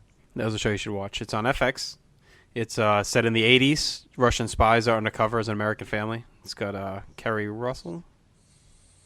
Ooh, Kerry Russell. Yes, and she is excellent in the show. I highly recommend it. I think you will like it a lot. Okay. So if you can try and find season 1 somewhere. Season 2 starting like early February on FX. I just got the Google Chromecast. Mm-hmm. What a great device that is, because I don't have internet TV on my TV. But just, man, it's so awesome from your phone, from your laptop, from your tablet. Ping. Any YouTube video that I'm watching, because I watch old wrestling, instantly I'm able to put it onto my television. You'll be able to subscribe to the WWE Network that way. It might be the only way you get to see it. Yes. All right, that's a story for another day. What are your memories of another very memorable match at WrestleMania 17, the Gimmick Battle Royal? This, a lot of people thought this was an April Fool's joke because, of course, WrestleMania was on April 1st, and we didn't think it was actually going to happen, and we were thrilled to see it actually go down. The only sad part for me, Akeem had lost too much weight and couldn't fit in the Akeem suit and had to be the one-man gang. I always loved Akeem even more. But what are your memories of the Gimmick Battle Royal? Awesome match, right? Just the fact that they called it the Gimmick Battle Royal, Yeah. which was a kind of a Pat Patterson saying. Oh, he's such a gimmick. That's the way Pat would talk. And so that's where the name came from. And so they brought back all these characters to do this Gimmick Battle Royal. And of course, having Bobby Heenan out there to announce it was wonderful. And his line about Sheik, it might be WrestleMania 37 before he gets down the ring. He had to win because he couldn't get thrown over the top rope. Crazy. So it was awesome. Who were And you really, like? Who did you? What gimmick? Just as a fan, were you like the most thrilled to see in that match? Well, Heenan, because I got to meet him for the first time, and I was just floored. I got to meet Kamala, so that was kind of cool. I got to see them. Well, the Goon I remembered. You know what I mean? He was there when I started. Duke Drosy. Yeah, no, I didn't care about him. Sheik, of course. How do you not love Sheik? Hey, who was the gobbledygooker on that night? That is a good question. Oh, I don't remember. Was it Guerrero? Some Guerrero. Was it him? Was Chavo back? No, not Chavo. The rumors were it was. It was Hector. Or Hector. Hector, Yeah. I mean. Hector. Did he play it on that night? You don't remember? He might have. You know what? I'll have to think about that. Okay. I can't remember. But getting to see Kamala, because Kamala was one of those images from my childhood, that, my young, early, 11, 12-year-old preteen years, seeing that character develop. Somebody I was always, thought was cool. Getting to meet the gang was great. It was neat to see those old guys, kind of reminisce and, slap each other on the back and have some ha-ha and some fun and eat catering and enjoy a good day and have fun. That was kind of what I remembered. How got to see Lombardi as Kimchi. That was cool. Cool to see John Tenta. It was kind of like his last hurrah before he got sick, right? Yeah, right. Sad. How was Bobby and Mean Gene backstage? I mean, they must have been on cloud nine. Oh my God, Okerlund was awesome. Okerlund still is awesome. Hey, Just genuinely one of the nicest people you'd ever want to meet. And you hear stories about like Vin Scully and how great he is. I'd put Okerlund in that category. It's just so nice. Yeah, it makes you feel like you're his best friend and he's known you for 20 years. That long time, close personal friend, that line that he would always say. That's what he made you feel like. how about Bobby? Bobby wasn't happy, and it's pretty well documented his time in WCW, at least in the end, was less than fun. He must have been like a kid in a candy store. Oh, he looked like he had just gotten out on parole. Yeah, he was on fire that night too. That was great. Yeah. Why did they keep him around? I don't know. That's a very good question. It seemed like a no-brainer. Right. It can be very frustrating if you start to think about the reasons why things were done or not done. Did he not fit the product, you think? Maybe. They could have found a spot for him. Oh my gosh, how did they not? That's what I didn't understand. I don't spend a lot of time thinking about it, but just there were so many bad decisions made along the way, and that was one of them. I was there when they brought Scott Hudson in for the audition to call the match that he wound up calling. That basically that was pretty much it, right? Him and Arn. They did a couple of matches, and then that was it. He did a great job on his audition. Mm-hmm. What a nice guy. Yep. Super talented announcer. But again, that wasn't because Scott Hudson was brought in. It was just they just wanted to kill it. that's all I could go back to, is that they just wanted to kill it. They staffed up to have, separate live event crews, and then wound up letting people go. So weird. We'll say that for the second half. We got to really dissect the invasion. But Scott, obviously, we had him on the show, and he was fantastic to chat with. Interesting guy. Not even just his wrestling stuff, but also his other job in the law field. Oh yeah, he's in the legal field, and he's got a hell of a lot better stories than he does about wrestling. Yeah, he was a fantastic guest. All right, Scott, you're up. Well, let's talk about a match you mentioned earlier, and of course, fitting I ask it. And that is, of course, Undertaker defeating Triple H to keep the streak going, although the streak was not really talked about. Was there any truth that Hunter was going to indeed beat Taker on that night, and Shawn Michaels was supposed to help? And what happened on that SmackDown before when Shawn came in pretty much a mess? Time to play the game! But it didn't happen. What was up with Shawn? Why don't we say it like that? What was up with Shawn? That I think was that in Detroit? Help me. I can't remember. The SmackDown? Yeah. I'll look it up. Go ahead. Okay. Yeah. If that was the time where, because again, I think Shawn had gotten sent home more than once. I can't remember. Well, I think he was at Raw, but that got bumped. He got bumped because of the Nitro shit. They had to make time. So then he was supposed to be on SmackDown, as the story goes, and he showed up all fucked up, and that's when Hunter allegedly told him to leave, and Shawn flipped out, saying, yes, thought he stabbed him in the back. That was Detroit. Yes, it was. Yep. And it's one of those things, like, you just, during the day, there's not a lot to do. So you'd mill around and you kind of wait for things, and you're like, I'm going to go in the arena for a while. I guess I'll go backstage. And I happened to walk through the tunnel at the Joe Louis Arena as sort of this was unfolding. And again, you can tell when people are on pills, because you can see the look in their eye, and the words that are coming out of their mouth just aren't connecting. And so, yeah, he was being told that he needed to go.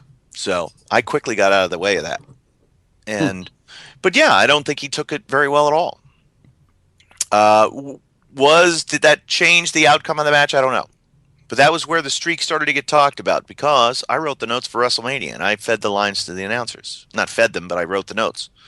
And I had uncovered, hey, The Undertaker's never been beaten at WrestleMania. So that was where they started with the whole streak. That's a great sleuthing right there, Kevin, for you to piece that one together. That was a lot of hard work went into that plan. Shut up, you Hey, guys. Hey, guess what? I went through all the history books, and in 5 matches, this guy's never lost. Well, what are you doing? You're trying to write VO notes for the announcers all right, to give them something to talk about. That's it. Don't jump up and down. But yeah, so that was where they really started to talk about the streak, where they had never really talked about it before, because it hadn't been talked about. So that was it. I don't take credit for the streak. All right, Columbo. All right, Columbo. Anyway, thoughts on the Austin? It got ugly fast, huh? Yeah, things got out of hand. You're gonna have Hunter Criscola over there dragging you out soon. So, all right, thoughts. Austin Rock, the match, and of course the heel turn. I was at SmackDown in Providence 2 weeks before. They had that crazy long sit-down interview, which was really good, but it sucked being in the arena for it. That's where Austin made the statement that he needed the belt more than anything. What did you think of the heel turn, the feud, the match? Did you like the power trip idea? What was the feeling with Rock leaving? And do you think the heel turn should have happened the next night? No, the heel turn should have happened a year before. But Austin had been hurt, so it changed the plans of everything. It was supposed to happen the year before. The way it was done, it was brilliant. Unfortunately, it happened, and then the next night, Rock wrestled his last match and then said goodbye to go to Hollywood. So over the span of 48 hours, we lost the 2 biggest baby faces ever in the history of wrestling. Right. We turned one heel, and one left the company. And then, and business went down, and then on May 9th, 2001, I get a call from Jim Ross who says, hey, listen, business is way down, and we're having to make cuts, and we're going to have to let you go. I'm like, no, I don't want to be fired. I do a lot of stuff there. I'll be in tomorrow and we'll talk about it. I basically refused to be fired. And I wound up sticking around till March of 2003. Because they were like, yeah, well, you're right. You do a lot of stuff here, so we won't fire you now. Whew, dodge that bullet. But yeah, that was the reason why. Because if you would have had Rock as the babyface foil on the chase for the heel Austin, it would have been so much better as opposed to what we had with, Triple H glomming onto Austin and just here, Steve, we're going to turn you heel and then tie the biggest anchor around your leg ever. Should they have turned Hunter face immediately that night too? Because the crowd goes nuts when he comes down to make the save. Yeah, that's absolutely what they should have done because they needed somebody to. They needed to. You had to have somebody for Steve to fight, and instead we got the 2-man power trip. There was a reason why they split the Undertaker and Kane, right? Because nobody was going to beat them, and it was the same thing here. Who was going to beat them? But at least with the baby faces, you would cheer them. With these guys, it's like I don't want to go to the arena. I don't want to spend my money. I don't want to see these guys. I don't want to boo Steve Austin. Where's The Rock? And who's that big blonde-haired guy with the 8-foot-long nose that's around Steve Austin's leg? Oh, that's Triple H. Speak for yourself. I was there. So, you were the one buying the 2-man power trip T-shirts, right? Bet your ass I was. Yeah, I know it. And I have one. Backing up, Kevin, though, just leading into the match itself, though. What did you think of the build for Austin Rock itself, with the whole Austin just being maniacal, obsessed with the title? Everything seemed to thread and make sense, right? In hindsight, yes. But just the My Way song, the way they did that video, to me that was the best build that had ever been done for the big match. It was bigger than. Oh, it was bigger than, let's see, the only other one was Shawn and Austin with Tyson in the corner. I think that was as big because certainly Rock and Austin the next year wasn't as big. And then by the time we got to 17, look, we sold out the Astrodome, 70,000 tickets. So, and it was just great to see the young production assistants, come out of the truck, and because the trucks were inside the building because that Astrodome is so huge. The way it's kind of configured is the trucks could be in the building and you still had the full field to play with. And I remember 2 girls coming out of the production truck and they were just looking at the crowd and they were just like arm in arm because they were just like, wow, and they had their badges on and they couldn't believe they had worked on a show that was this big. Holy crap, and I stood there with the Haas brothers and talked about, them make it a goal, make it a plan. Okay, visualize this. Okay, what's the goal to be at WrestleMania next year? Okay, then let's start working towards that. So, that's always as far as my memory banks go, that's kind of where the memories start to fade off. So the next few retrospectives with me aren't going to be as good. I'm going to tell you already. We're going to drag it out of you. Because after May 9, which, by the way, is my birthday, when Jim Ross calls you on your birthday to say that you're going to lose your job, you don't feel as good about getting up and going to work when you got to go to work every day and hope not get fired. Well, I want you to watch every episode of TV and every pay-per-view before the next time we talk to you. You'll be refreshed. Oh, crap. A lot of work for you. Well, as JR mentioned earlier, we were probably in the best stretch in the history of the company, in terms of pay-per-views, in terms of TV. Do you believe that? And do you think WrestleMania 17 was the greatest WrestleMania of all time? Gosh, I have to think so.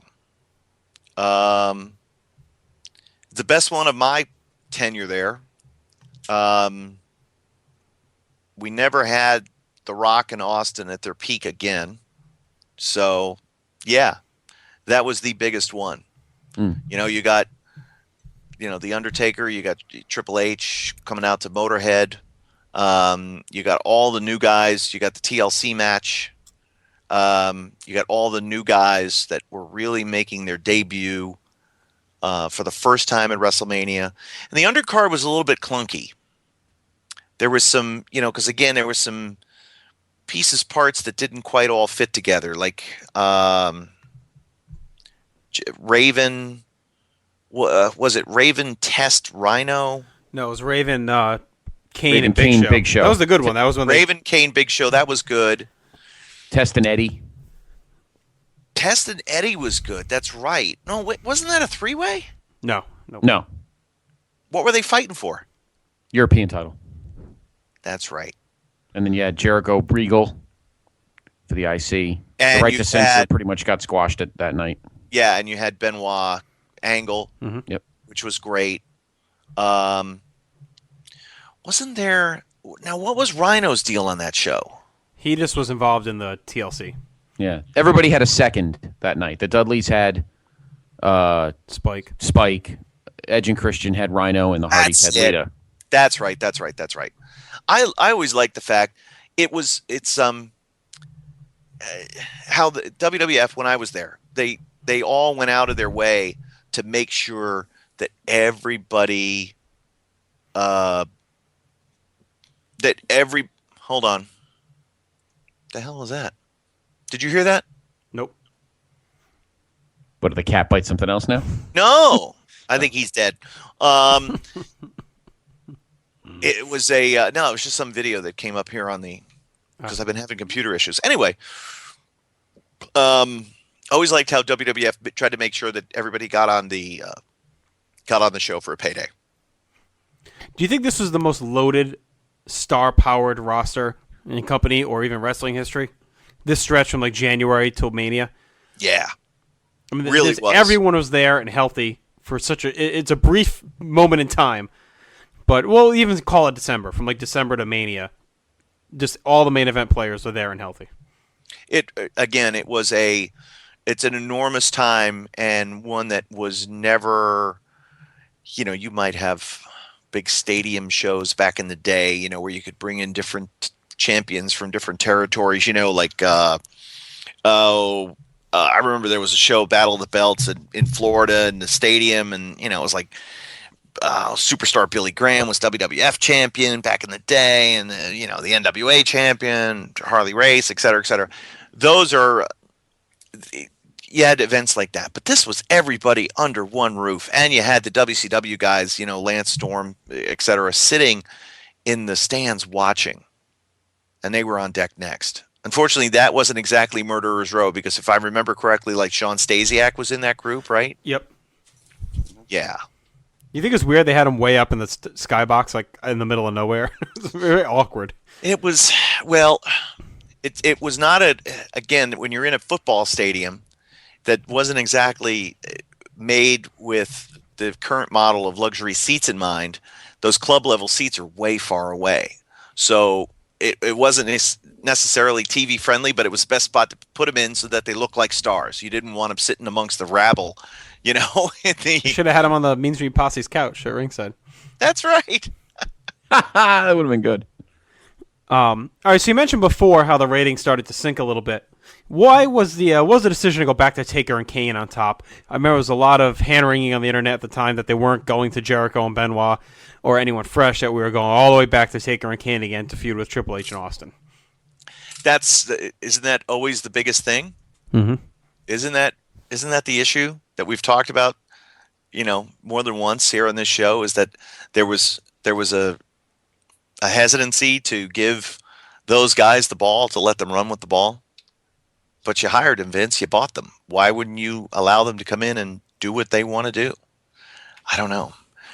So, yeah, very frustrating. Very, very frustrating. Listen, nothing wrong with Taker and Kane. Nothing wrong with them at all. But could we have something fresh? Could we have something new? So, what were your thoughts on Taker at this time? Because he seemed to be a little out of shape. I feel like this is a time where the news and the rumors were heavily that he was kind of being at his political height backstage. I don't know if it's true or it's just all anecdotal and was all, bullshit, but it seemed like he didn't have many fans at the time other than just, the general. His body was really breaking down, though. The fact that he was able to continue on through the years that he did is a miracle of modern medicine. His body was breaking down heavily by this point, so he had to be very careful with what he could do. there was nothing negative. There's not one negative thing to say about The Undertaker. And that's from somebody that worked with him. Always got along well with him. I always liked him. Always had tremendous respect for him. And he never was crappy to anybody that I ever saw. It's comforting to know. Yeah, really. It never threw his weight around. Never said, "I don't want to do this." You know, a lot to throw around at that point too.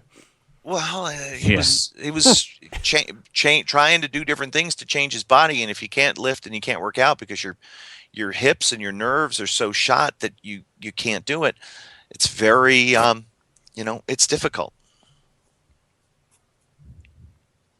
Another guy on the roster who had some questionable situations on.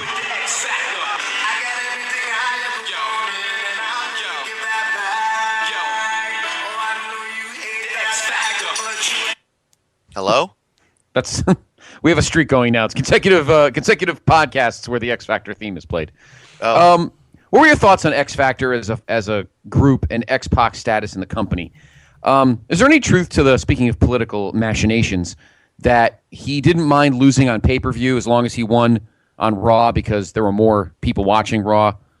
And do you believe in the term, and JR and I have talked about this extensively, X-Pac heat? Huh. No, I hate that term. Yes, thank you. I absolutely hate that term. It's awful. Because it was legitimate heat. Now, could he have done different things to change his act, to freshen up his presentation, to do more than what he did? Well, of course he could have. But he was getting a reaction. He was frustrating fans. He was doing his job as a heel. Mm-hmm. So I don't agree with that term X-Pac heat at all. Thank God. It's it's like I don't care what they're saying about me as long as they're spelling my name right, in the newspapers. It's the same thing. It's a reaction. Music hits. Oh, I hate this guy. I want to see him get his ass kicked. Oh, get him off of my TV. Yay, he's getting his ass kicked. Oh, that son of a bitch. He stole the win. God, I hate that guy. We were in an era, too, where we were getting feedback from AOL, right? Mm-hmm. So we just, poll the fans after the show, thumbs up, thumbs down, thumbs in the middle. If the heel won the main event, show would be thumbs down. Horrible. What are you guys doing? Worst show ever. Babyface wins the main event. Awesome. Loved it. Best show ever. Didn't matter what the show was or the quality of the undercard. It just depended on who won the main event. So, and that wasn't 100% to 0 to 100, but that would influence the voting because you would just see how, hey, it's a great show. But it's 55-45 thumbs up. We had Triple H win in the end. And it happened more than once. So 98 thumbs up, 2 thumbs down. Right, sure. Something was wow. up. This one IP address is consistent with the S's. What? You're assuming you even knew what the internet was in 2000. Which What? I don't think you did. I was mailing. I was the self-addressed stamped envelope. Yes. Is there anything, Kevin, to the whole lose on pay-per-view, win on TV thing? Because it seemed to happen often with him. Never heard it, but I love the idea. Think about it. But what does it do? It makes people pay. If you think about it in terms of we're giving them TV for free, but we're making them pay to see the match on pay-per-view. We're going to build the heat for free, but then we're going to make you pay to see the payoff. If that's the theory, I can't argue with it at all. It's exactly right.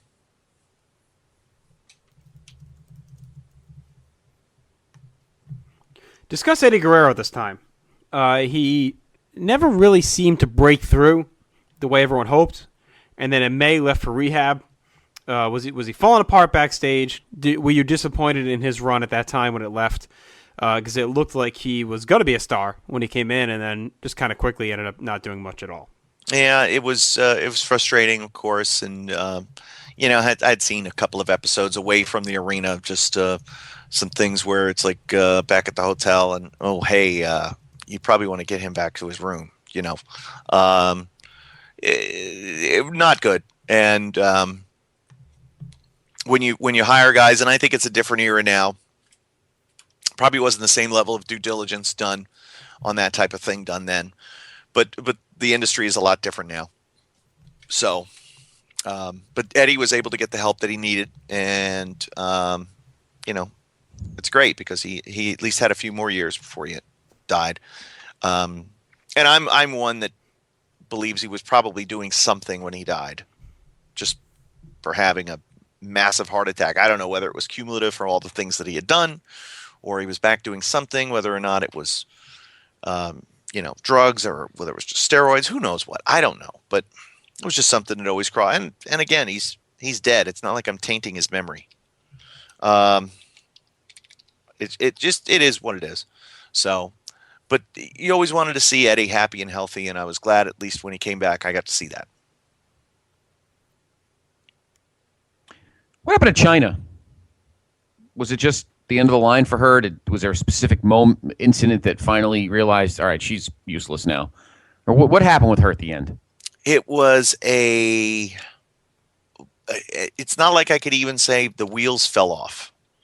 It isn't like that at all. It was just, boy, she thought she was worth something that she wasn't worth. I've never known anybody to completely misread the market the way she did. So, she really thought that she was worth more than what she was. And it had Hollywood aspirations. It was amazing that when she had all that surgery done and that everybody said how beautiful she was, I think it changed her. I think it went to her head, because for the first time in her life, she was a pretty girl.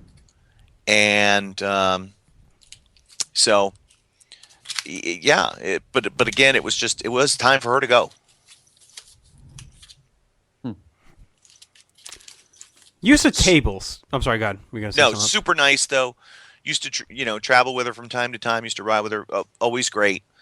Just again, whenever somebody isn't happy, or whenever somebody thinks they're worth more than they are worth, I think they should go, because you can't make them happy for less. You can't say, well, listen, you think you're worth 5, and you're really worth, you think you're worth 6 or more, and you're only worth 3. I can't make you happy if I give you 4. But in my own mind, I can't give you 6. So we probably should just go. We should probably just part now. And you go out there and make me regret my decision. So. The use of tables needed to keep the heat on the Dudleys. Seemed like they were losing a lot of matches over the last year, dating back to mid-2000. Was it kind of a lazy tactic, just saying, oh, we'll let them get the heat back, put the guy through a table after? Seemed kind of counterproductive. They lose, and then put the guy through the table, and that was it.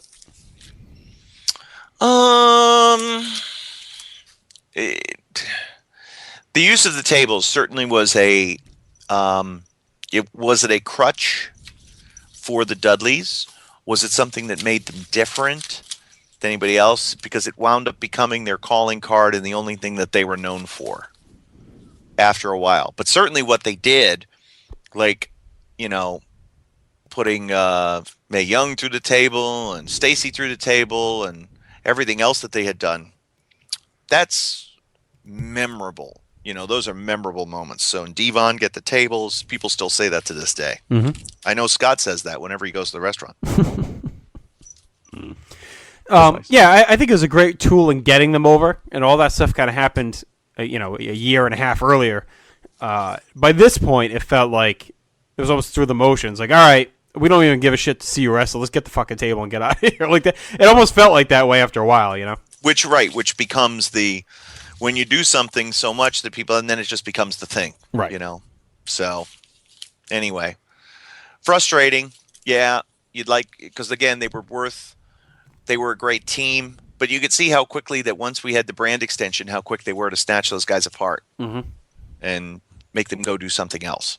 So, but I think that was a byproduct of, well, we're so sick of them because of the whole table thing. Well, you guys told them to do the tables thing. You couldn't come up with anything else to do. Well, another guy who had a change of attitude, if you will, was Rikishi. That heel turn ran its course. What were your thoughts on him turning back face from pretty his hot face run in 2000. And do you think turning heel was a success or a failure? No, it was a failure. It didn't work. I don't think anybody ever took him seriously. Yeah, it was always great to see him come back, and that was who he was going to be. He was such a nice, likable guy with a big ass. So I think there were a lot of us that had hoped, that had wanted to see him be successful, but it didn't happen. And I think probably all of us were like, yeah, probably was the bad idea. But at least we tried it. You know what I mean? We can't say we didn't try it. But yeah, so needed to turn back. It was all that stupid thong. Should have changed his costume. Thoughts on the Benoit Angle series? They had the 3-match series: Mania, Backlash, Judgment Day. Just what did you think of the whole series and the blow off with Angle, capping that off by regaining his medals that had been stored in Benoit's tights? I could watch those 3 matches over and over and over and over again and never get tired of them. So I think in a lot of respects, other than the obvious steroid use, they are blueprints for young guys watching the business, learning how to wrestle, being able to incorporate mat wrestling, believability, and then storytelling and athleticism. So both guys were just monstrously gassed to the gills, and that's not a good thing. But everything else is absolutely perfect in what it should be. Night after Judgment Day in San Jose, the awesome Power Trip took on Benoit and Jericho for the tag titles. Of course, Benoit and Jericho won the match, and then we had the very heart-wrenching injury that occurred that night. How great was that match? And what was the fallout of Hunter popping his quad? And how did it affect the angle going forward? Well, one of the best matches that we ever had on Raw. And just a damn shame that it happened. I don't know how it affected things. I don't know how the story was going to end. But it threw, because it was probably the biggest injury. Like you had said, everybody had gone through WrestleMania so healthy, and we had just this amazing run from January on, where all these guys were here and et cetera, et cetera. And yeah, we lost The Rock, but boy, we got all these new guys here, and then boom, torn quad. Okay, so now over the course of 3 months, we've turned Steve, we've lost Triple H, and we've lost The Rock. Okay, some of these new guys have got to step up. I don't quite know what where the story was going to end, but it really affected things. Do you, Scott? Do you replay that in your? I don't mean like on your VCR, because I know you have one, but I mean in your mind's eye, in your memory bank. Do you write this down in your memory journal? How does this affect your life on a day-to-day basis? Because I know it does. I didn't watch another minute of wrestling for the rest of the year, so I'm looking forward to the second half of 2001 because I didn't watch anything. To me, the company should have closed. No, I'm just kidding. No. He remembers the rehab process. He was there to help nurture. That's right. I held the videos, when he was doing the knee lifts. Yep. Do you still get chills when you hear U2's "A Beautiful Day"? Absolutely, I do. There's no doubt about it. Yep, I do. Did you ever retrace the steps and sit at that same booth at that lonely diner that he ate at? Yes, I did. The little lonely diner. No, I thought it was a TGI Fridays or something, or an Applebee's or something like that. No, it's a much better story if it's called the Lonely Diner. Like the lonely diner. That's right. That's Scott's nickname. Tragic. There's a little bit of Scott inside Triple H too. There's a lot of Scott. You left a little. I thought when they cut open the knee and you were. It's not Drew Carey's pay-per-view. You were in the hospital room with him when they sliced his knee open, and you left a little memento in there. Oh, God, so there'll always be a piece of you inside. Just stop. No, it was like that Seinfeld episode with the Junior Mint. Or Junior Mint. You dropped the Junior Mint in. That was from you. He left one of his Triple H custom thongs in there. His knee was minty fresh. Oh boy. All right. Did the company lose faith in Benoit and Jericho leading into King of the Ring? They kind of booked them strong. They had that great week of TV where Austin wrestled Benoit and Jericho on back-to-back shows in Canada. And then the storyline heading into King of the Ring quickly shifted to Austin being obsessed with Vince not being there, and the whole WCW thing with is the champ being going to jump. And it seemed like by the time they got to King of the Ring, if you watch that show, they completely were like not even really focusing on Benoit and Jericho as much as they were Vince and Austin. Wait a minute now. Mm-hmm. When did he get the neck injury? That Benoit. was, at King of the Ring is when it blew up and he had to leave. I know he was dinged up heading into that. I mean, you tell us, was it known going into there? Didn't he have the match with Steve on TV in Edmonton? Yeah. That was before that show. No, but that was where it was. Was it that, or was it the TLC match? Because I've also heard that one. The TLC, the SmackDown one. I don't see. Well, okay. I think it may have been going, because there was no that night in Edmonton. There was no bigger star than Chris Benoit. Mm-hmm. And I remember standing next to Lance Storm watching in the monitor. I said, in a city that has great sports heroes, with Wayne Gretzky at the top of the heap, there's no bigger sports star in this town right now than Chris Benoit as he stood above the ropes. I don't know what else you could have done, and I think there was real concern about his neck being bad. So I think it was cumulative injury that leads to that type of surgery is generally not. You know what I mean? It's cumulative. It's not something that's a cause and effect. I heard it on Tuesday, therefore my surgery is on Wednesday. Right. It's, God, man, this is years of things that have been just grinding, and now I have numbness in my arm and I can't feel it and I can't lift, and my arm's getting noticeably smaller. So I think that was it. Okay. I don't think there was anybody souring on anybody. Well, that's good, because I know the ratings were down, and it seemed like all of a sudden they were focusing on Vince and Austin. So, but yeah, that makes sense that Benoit was hurting and they wanted to pull back. So. Well, anytime Vince is away from television for more than 5 minutes, USA freaks out. Now, were they on USA at the time, or was it TNN? TNN. All right, so never mind.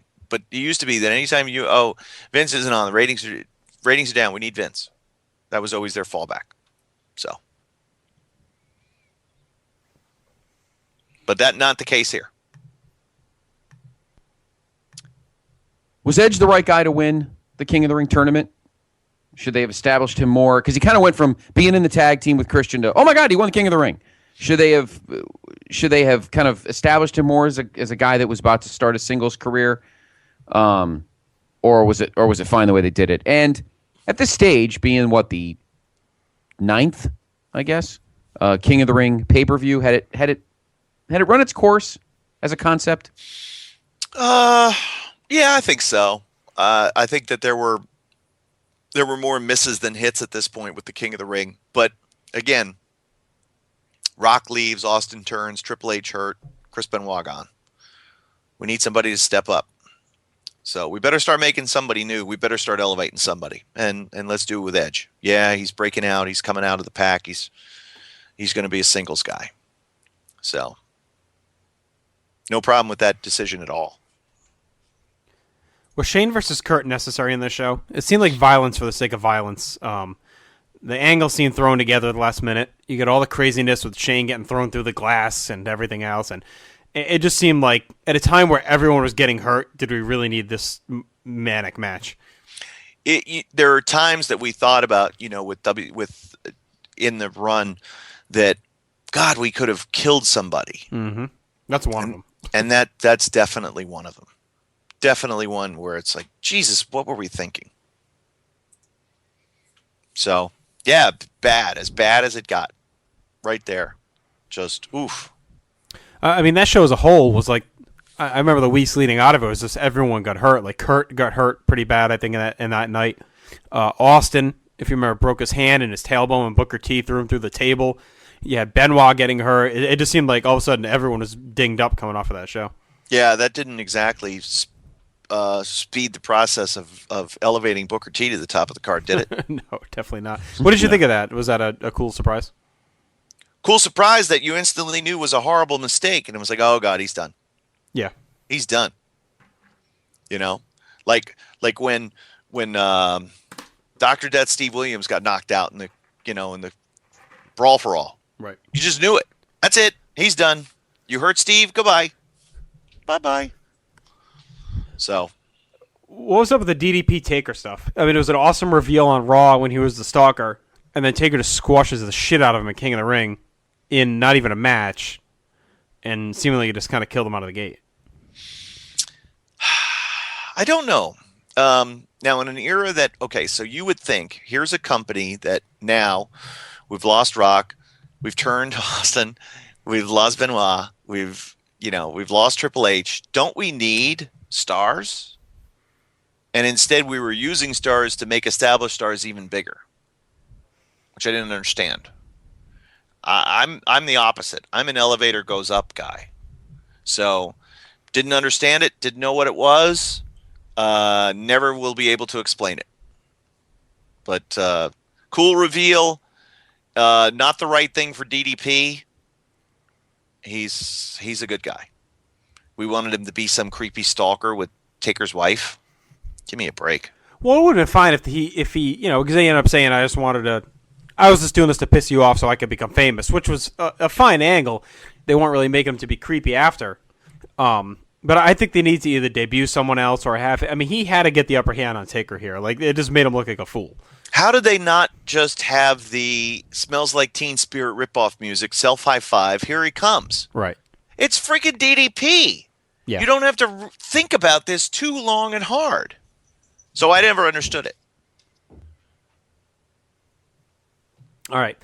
Before we wrap up, I have a theory for you, and it regards King of the Ring of 2001. And Scott Griscola? Yes. Okay. What are your thoughts on if they would have had a WCW guy enter the tournament? Hold it. Freaking cat. Hold your theory. This has to make Michael Vincent's cat compilation. Son of a bitch! Anyway. All right. You need Battle Cat instead. Ooh, Brady Boone. Yeah, there you go. And if you want to hear more about Battle Cat, we talked to Brian Shields on Monday night about funny and weird and crazy gimmicks from wrestling history. You know who Brian Shields is? No, never heard of him. He is the author of the WWE Encyclopedia. Good for him. Worked for Acclaim during your video game time. Anyway, nice guy. WCW King of the Ring. What if they would have had Shane McMahon purchase a slot in the tournament, and he enters one of his guys, and they win it? And now you're like, wow, this is a big part of the takeover. This is the first blow WCW's landed. They've taken the crown away. The king of the WWF is now a WCW star. And I got two guys in mind, Lance Storm or Mike Awesome. Lance Storm would have been the better guy. Right? Wouldn't he have been great in that role? Because he had just come from WCW where he had all the titles and everything, and he comes right in and wins the crown, and he's the king of the World Wrestling Federation under the WCW banner. That's a great idea, one that I never heard of before. I love that idea. I feel like that really would have gotten the feud off to because then you still go to the next night in MSG and you have Awesome come in and win the hardcore title, and now you're making two huge strikes out of the gate. Sure. But you had both of those guys quickly become ECW guys. Right. So, but I see the point, and I like it. Well, so then you use WWF to grow WCW, and then to have him flip to ECW. Yeah, and the King of the Ring thing. Maybe that becomes kind of the tug of war with Lance Storm. Right. Which way is he going to go? ECW, WCW? Either way, it's a shot across the bow on the WWF. And King of the Ring was, as we just talked about, Scott said, was a dying concept anyway. Edge, I mean, did it make Edge any more than he could have been made anyway? No, so it's like we lost out on a big, a big push or anything if we would have done. I'll give you the example. How much, we didn't go for years on it, but didn't Ring of Honor look kind of bad in the whole Scum feud? Didn't they pretty much just hand ROH their ass? Yeah. Isn't that the point? Eventually, Ring of Honor is going to win the feud. Right.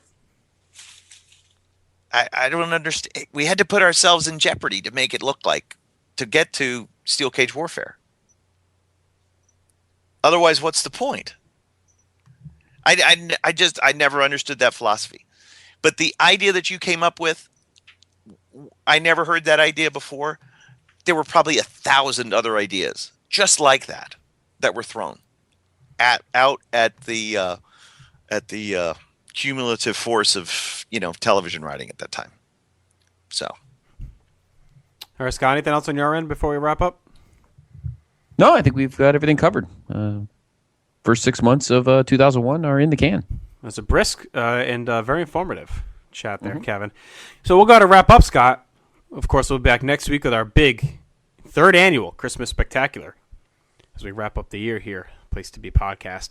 Now, and I want yes. to let you guys in on a little surprise for next week. Ooh. Oh. I will be a part of next week's show. Yeah. That's news to us. I didn't know that.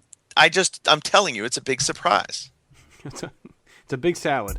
No, that is a great news, Kevin Kelly, on the Christmas Spectacular. Just another reason to turn into it. Yeah, exactly. And listen, I'm working on, and I'm going to put him on the spot right now. I'm working on getting Steve Carino for you guys as a guest. Boom! Major announcement right there for you. There we go.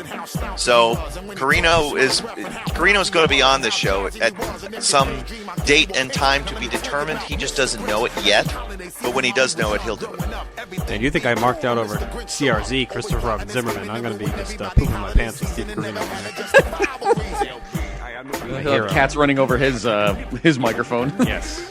So He's got a new baby, so he's got it worse. This is just a kitten that I have here in my house. Well, he's got a lot of free time. You know, he's up at 3 a.m. anyway right now, so he's good. I want to meet Carino in Pittsburgh. Can we make that happen?